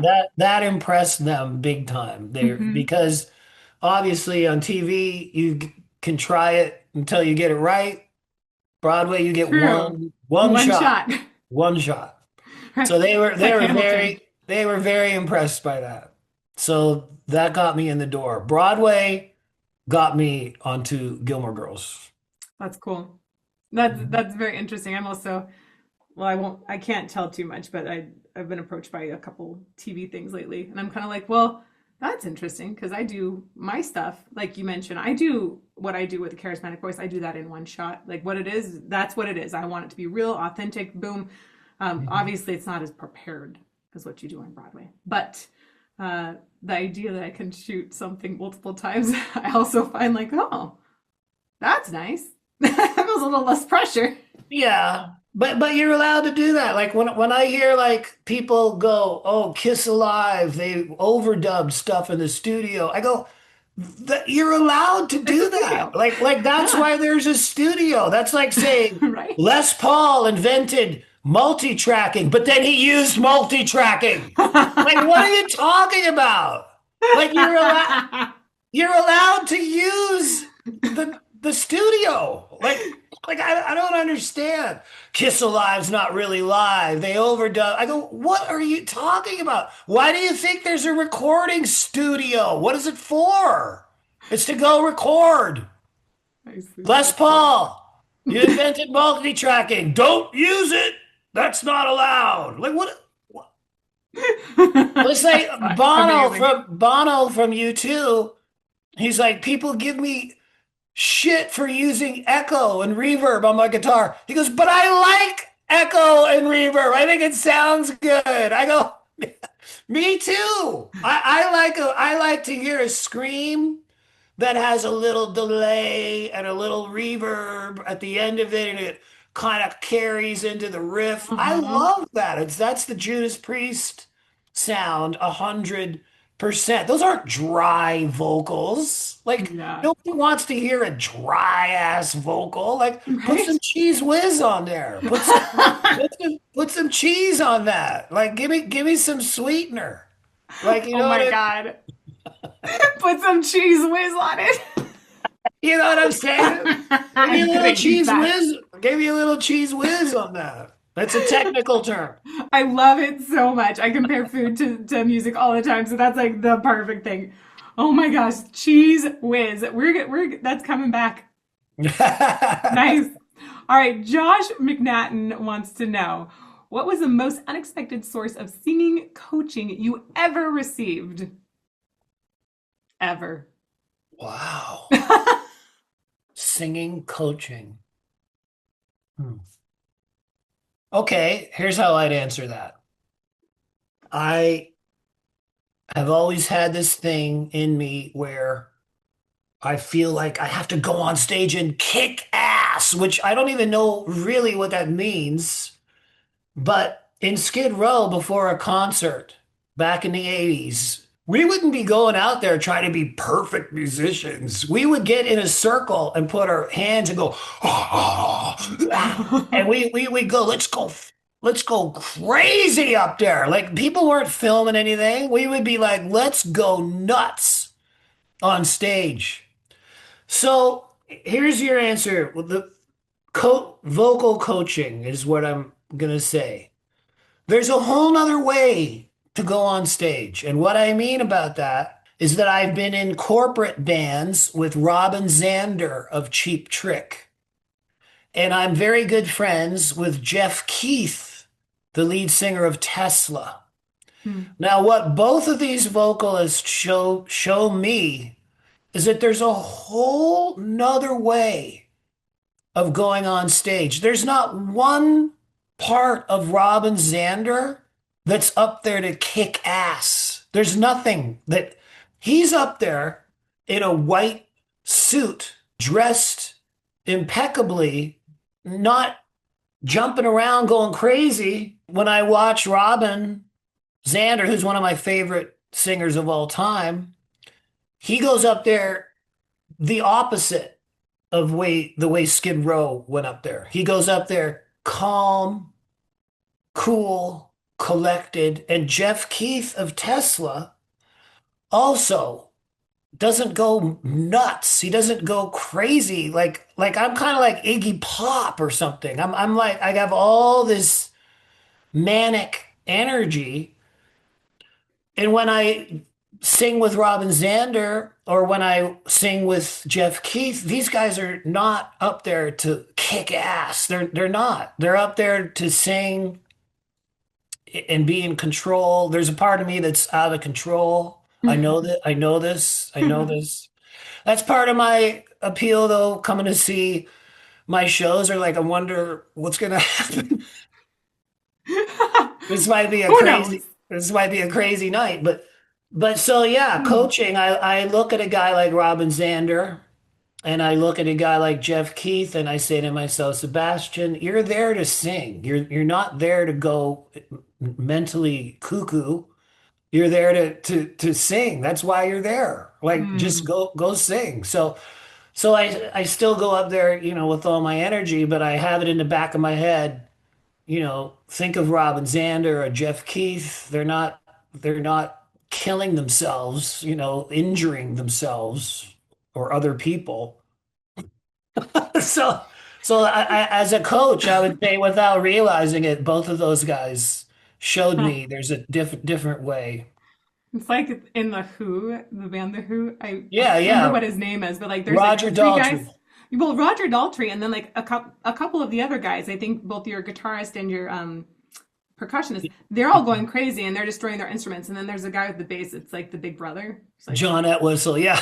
Yeah, that's right. right. Yeah. Yeah. It always he makes That's me right. laugh more than the others because I just Yeah. see it as like slight pain.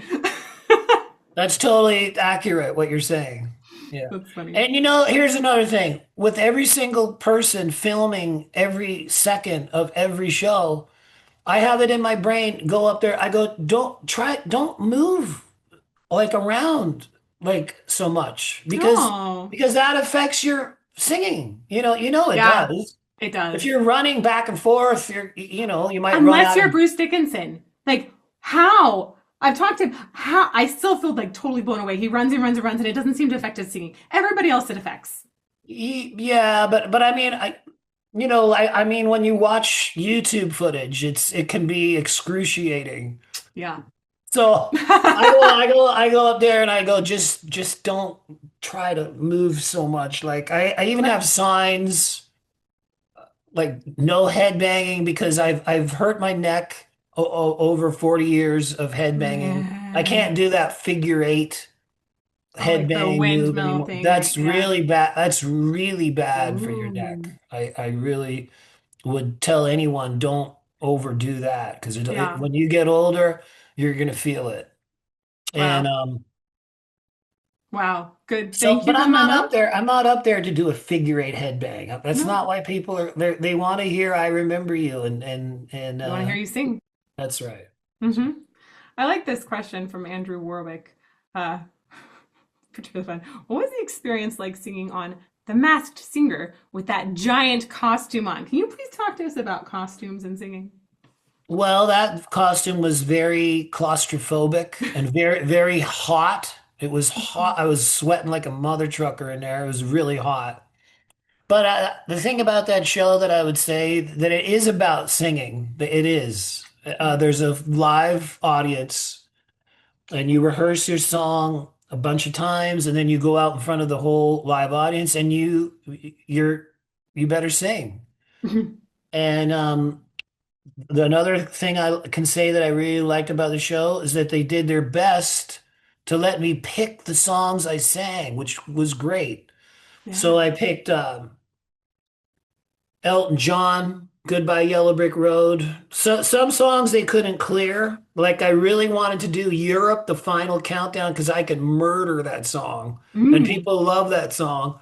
And we couldn't get it cleared. Thanks a lot, Europe. Thanks. Like whatever. Sorry. Yeah. I wanted to do Journey, Don't Stop Believing, and we couldn't clear that. But I did Kiss, I Was Made for Loving You. What else did I do? Anyways, it was fun picking my own tunes and doing that. I enjoyed doing that. Since I was born, they couldn't hold me down. Another misfit kid, another burned out town. I never played by the rules and I never really cared. My nasty reputation took me to the mass singer. They call us the child. I wasted a lesson trial, walking endless mile. Nice. I like that. This is from Zanaxa. Did you have any amazing moments touring with your son, Paris? Well, every moment is amazing because any musician will tell you that when you have a young child and you spend your life touring, you miss out on an extraordinary amount of important key moments in your family's life. And that's just the way it is. What do you want to rip your kid out of school to go on the road with you? No, no. So every moment is amazing. Being in the airport, waiting for a plane delay, and talking to my son is great. Doing an amazing concert, and then after the concert, hanging out in my hotel room, having some wine and a veggie burger. That's what I have these days. Um, just hanging out, just being with him in the same room. There you go. That's it. Just being with him. Yeah. I hate to say this, but a big part of being a guy like me, you better be prepared to be alone a lot of your life. And it's very something nobody talks about. But when I'm on the road away from my wife, I go back to a room that's by myself. Yes, it's a kick-ass suite. Yes, I get nice rooms. Doesn't matter if you're by yourself. Like, who cares? It's fun if you can share it with somebody. And I spend a lot of my time by myself, which is being in a hotel room by myself, sitting in an airplane seat by myself. So that's something that nobody talks about, but Keith Urban just talked about that in a very Mm. emotional thing. He's like, it's one of the loneliest things you can do. And they're like, what do you mean? You got all these fans. He goes, yeah, then you're in a bus and you're sick and you're in a bunk and you go to a hotel room by yourself and you got no family and you feel like crap and you got a cold and you can't sing that night. And you're like, why am I doing this? It's not for everybody. It's not for everybody. So my son proving to me that he can cut it and be on the road away from home and show up on time to an airport or a lobby call. Some guys are amazing musicians, but they can't get on a plane. Like I've had guys in my band that are brilliant players that can't make a plane flight. Like, oh, I Mm. missed the flight. Well, you're out of the band, you idiot. Like if you can't get on a flight, you're not in the band. Do you understand? Like, I don't know why you practiced all these years if you can't get on a plane flight. What do you think this is? I didn't invent the airport. Like, I mean, I've had guys that are amazing that can't be professional. Mm. So there's an amazing moment with my son. I'm not alone as much. On the road, I have a family member with me, which means a lot to me, which means more than you could ever know, actually. To have a family member with me on the stage in the airport. in the bus, in the van. You spend a lot of time with your band members when you're doing 91 cities a year. You're Mm-hmm. with them a lot, and you better like them. I love my son. So it's like a little family out there, which I That's awesome. desperately need. Mm. Mhm. I that that actually is one of the reasons why I didn't want to continue in opera. I Being It by was yourself so and amazing. Yeah, but it really is lonely, it's especially with vocal mentally rest. it's mentally unbelievably hard to Yeah. deal with. I As mean, amazing as performing is, for me, I like I wanted to invest more heavily in relationships in in the family, day-to-days with yeah, people. family. Yeah, and I Like, have my kids now, like an 8 month old at this point, and I oh, well, good for cannot you. Can imagine. you imagine? Bye. I'll see you in a I year. couldn't I You I can't, could not do it. it's not an option. You were Like even amazing. right now, even Uh-huh. right now, talking to you when I'm done, every time I warm up, which is an hour and a half kind of thing, I'm completely by myself the whole time. Yeah. Nobody's in there with me. I'm by Yep. myself. La la la la la, just completely alone. Like yippee. Like you Right. better love it. You better love it if you're going to do it. Yep. Because Yep. if you don't love it, you're in for a rough time. Like, I Yeah. don't want to be by myself for the next 2 hours, but I love singing. So that's what I do. So that's what I'm going to do. Yeah. Ugh. Ugh. Okay. From Ian Metcalf. I'm going to paraphrase one part of this. With the rise of pitch correction, do you think that bands will opt for front people who are more style over substance, especially when you think about things like YouTube and having more bands that are for YouTube rather than touring? Well, uh, I mean, I think pitch correction is one thing, but I think that the situation with all these bands having taped vocals is just ridiculous. And the Mhm. background, it's like the verses sound one way, and then the chorus starts, and it's like la la la la la la la la la la la. I go, who's up there doing that? Like nobody. Like, and it's every chorus. And these Mhm. bands, you can watch it on YouTube or whatever, and you watch these giant bands that we've loved for a million years on stage, and you can tell every time the chorus comes in that it's a complete joke. And I don't understand why musicians think that that's okay. Because to me, it's just, I couldn't imagine being on a click track and having to do it the same exact way every night. And then you wait for the chorus to come and here comes the background. To me, it sucks. To me, it's just terrible. It's terrible. I Like being love an the opera unfiltered singer response. or being from the theater. Like, can you Oh, imagine going up there and going, and the tape comes out like I don't I couldn't I'm no. not I'm not doing it. That wouldn't fly. But there's also a part of me that feels like a dinosaur for not doing it. Like if everybody else is doing it, why am I the only one not doing it? Like part of me feels stupid. Well, I'm gonna go warm up for an hour and a half. Well, a lot of these guys don't have to do that, do they? They can do other things with their day because it's all on a track, That's you tough. know? But It's tough. that's not what I do for a living. That's not, I can guarantee you this, anybody watching this, you have to understand, I hate AI. I hate it. Every time I see it in my feed, I unfollow the person. Like just the other day, somebody posted this old Van Halen footage from Fresno, California, 78, David Lee Roth live on stage. And it was one of the coolest Instagram posts I'd ever seen.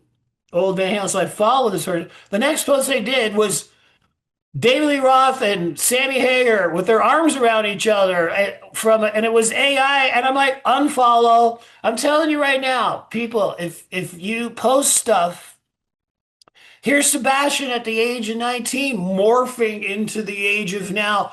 Unfollow. Goodbye. Like all this AI garbage, you have my word.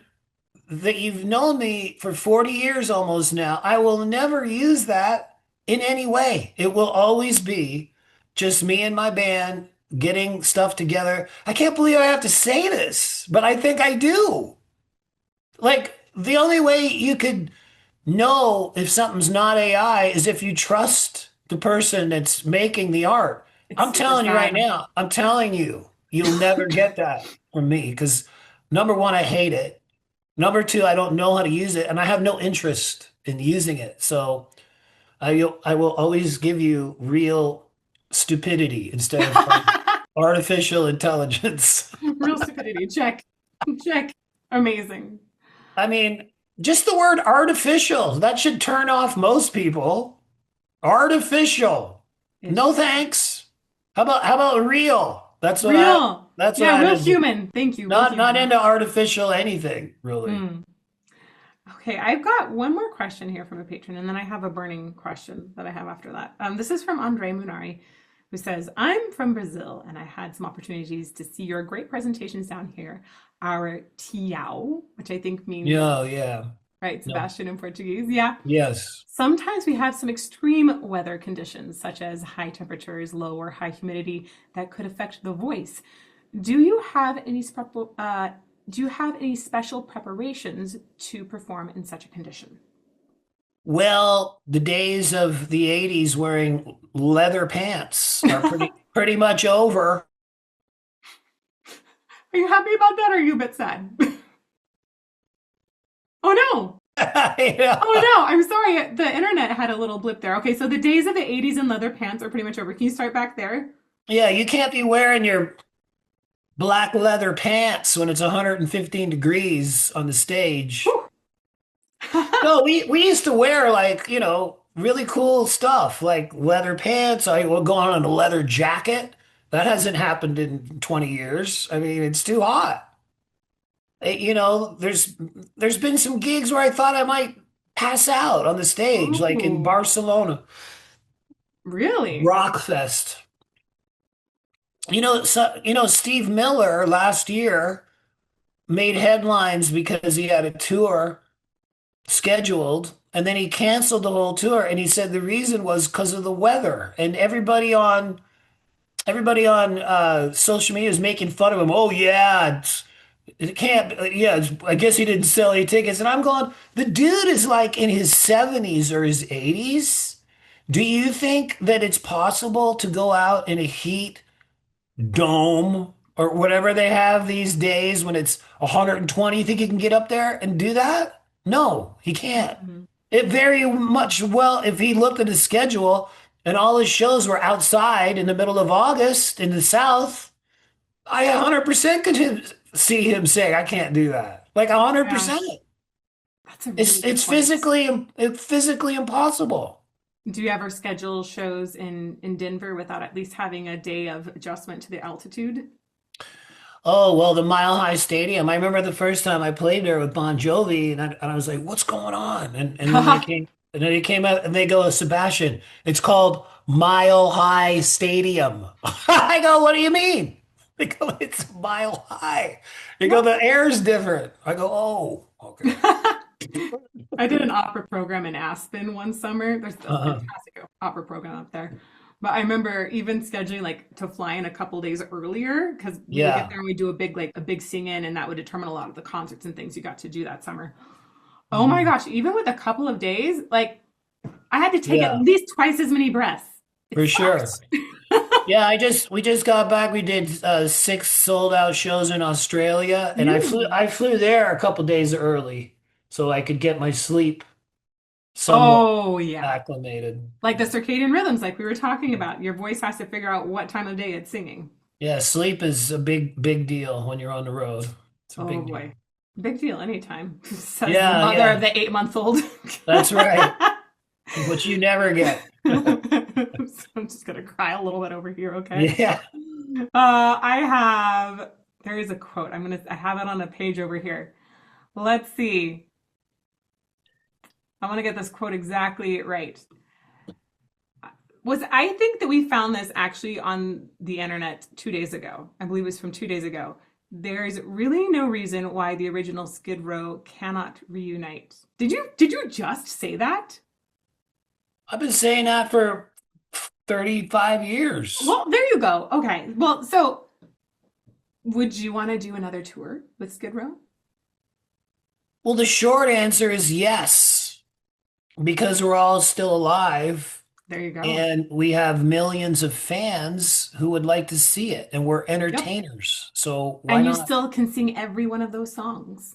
Well, I can do that in my solo band too. And the more I keep saying yes, yes, yes, but they don't do anything, then I'm like, well, I mean, at some Hmm. point it's like beating my head against a wall.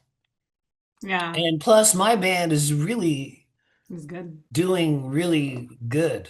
Like we're we're not looking for work. We are tearing it up. And my new album, well, it's not new now, but my newest album, Child Within the Man, if you listen to the Eddie Trunk show on Sirius, their year-end show, like every fan, like this is my favorite album of the year. So if you haven't heard it, check it out. And you know, I would hate to be in a position where I couldn't do the song "What Do I Got to Lose." It's literally my favorite song of the set.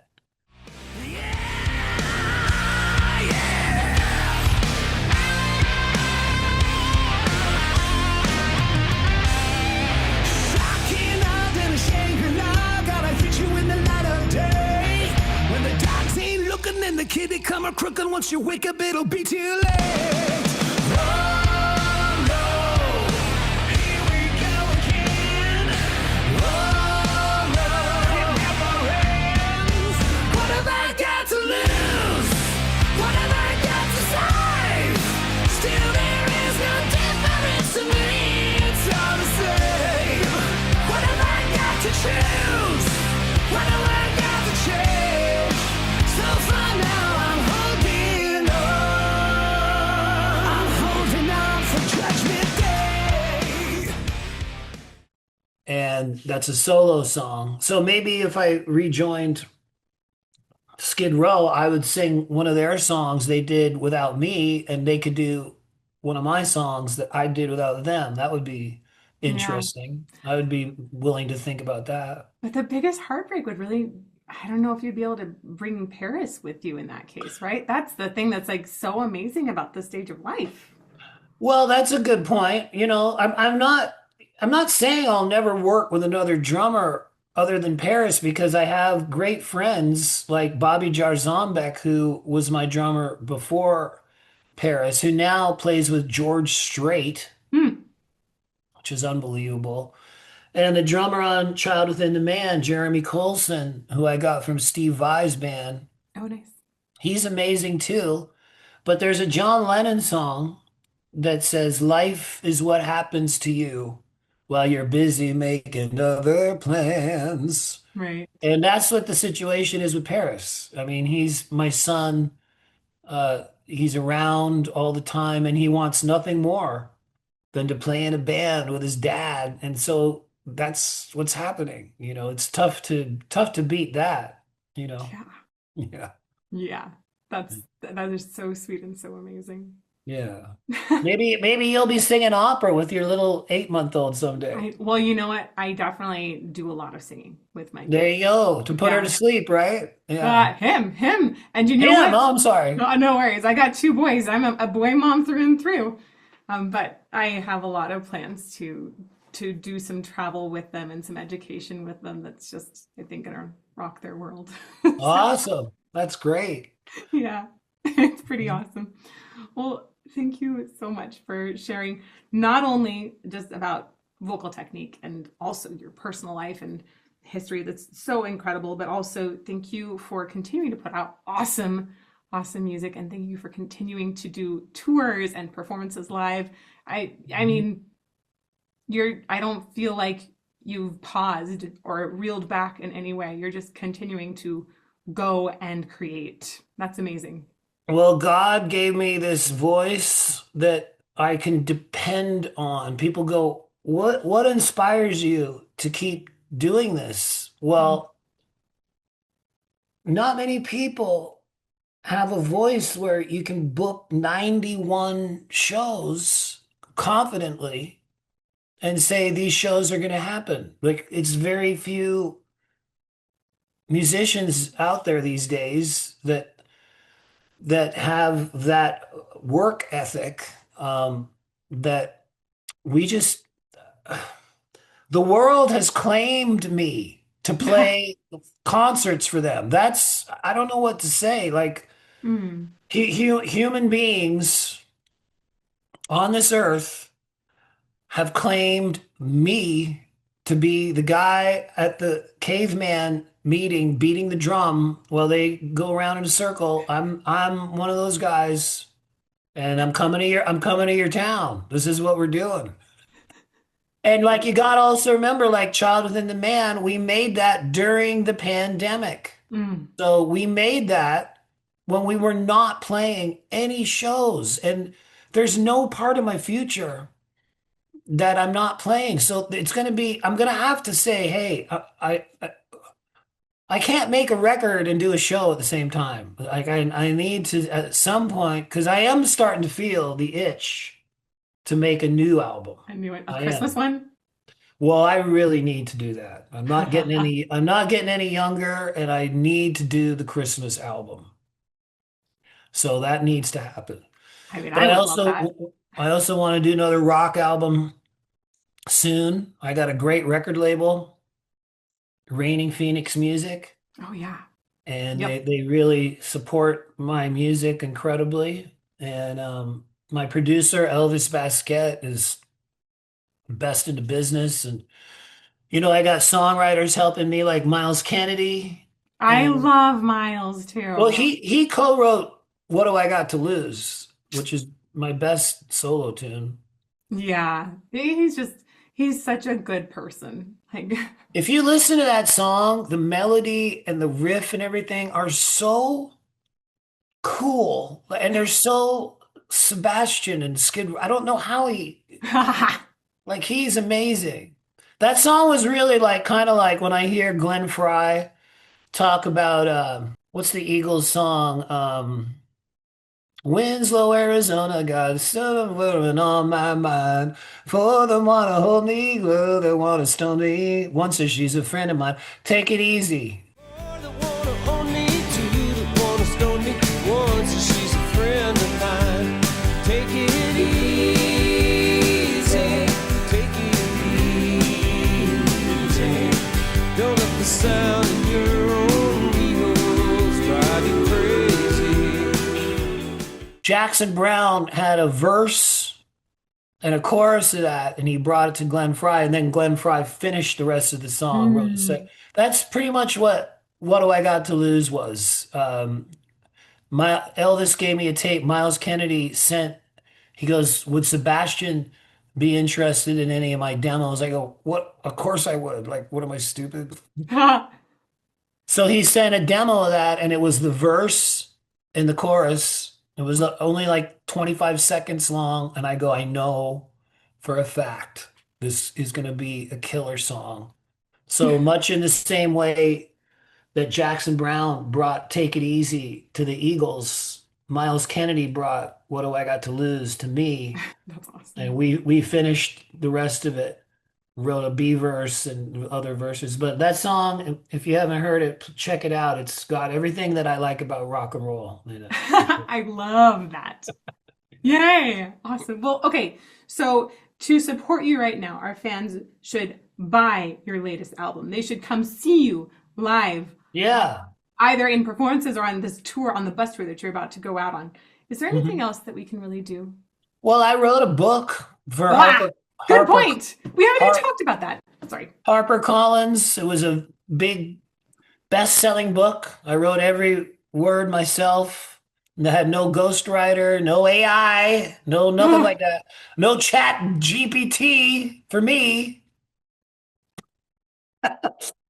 So I wrote the whole thing, and it goes into real detail about my childhood being in the choir, also the early days of Skid Row, how we made it, and that whole story, which is interesting to anyone, like reading a book about people that were not famous and then they become famous. That's an interesting story. And there's lots Yep. of pictures. There's also an audio book that I did of it that I read Ooh, myself. nice.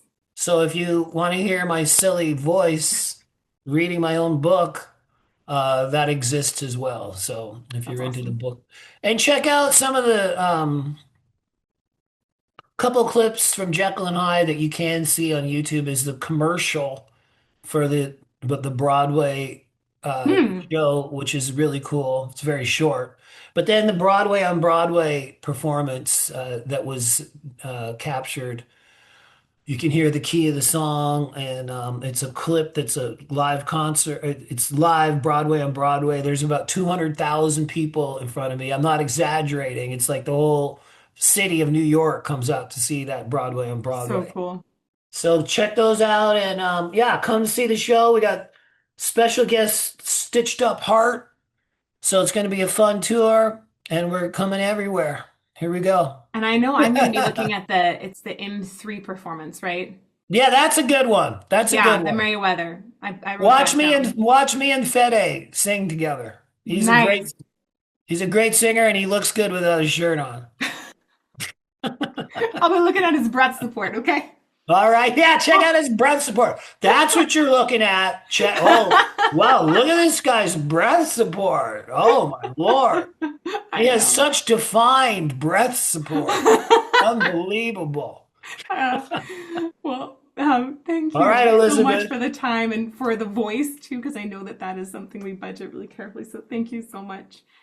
It And was wonderful talking to you, and I wonderful talking really to you. appreciate the kind words that I read on your site. And I'm very happy to be part of your channel here. And hopefully you can come to a show. Maybe get up there and I sing would with like me. to. Maybe you could Oh, sing with me. yeah, there we Maybe go. But we're gonna do. Sing I Remember You with me, Elizabeth. Oh, You're that would be invited. beautiful. Okay, you're That would be invited. beautiful. Oh, Thank you. Thank you. I'm gonna cheers. Cheers all with right. my last sip of tea. Here we go. Cheers. Cheers with my Captain America cup. All right. Boom. Cheers. And my messed up background. It's a great background.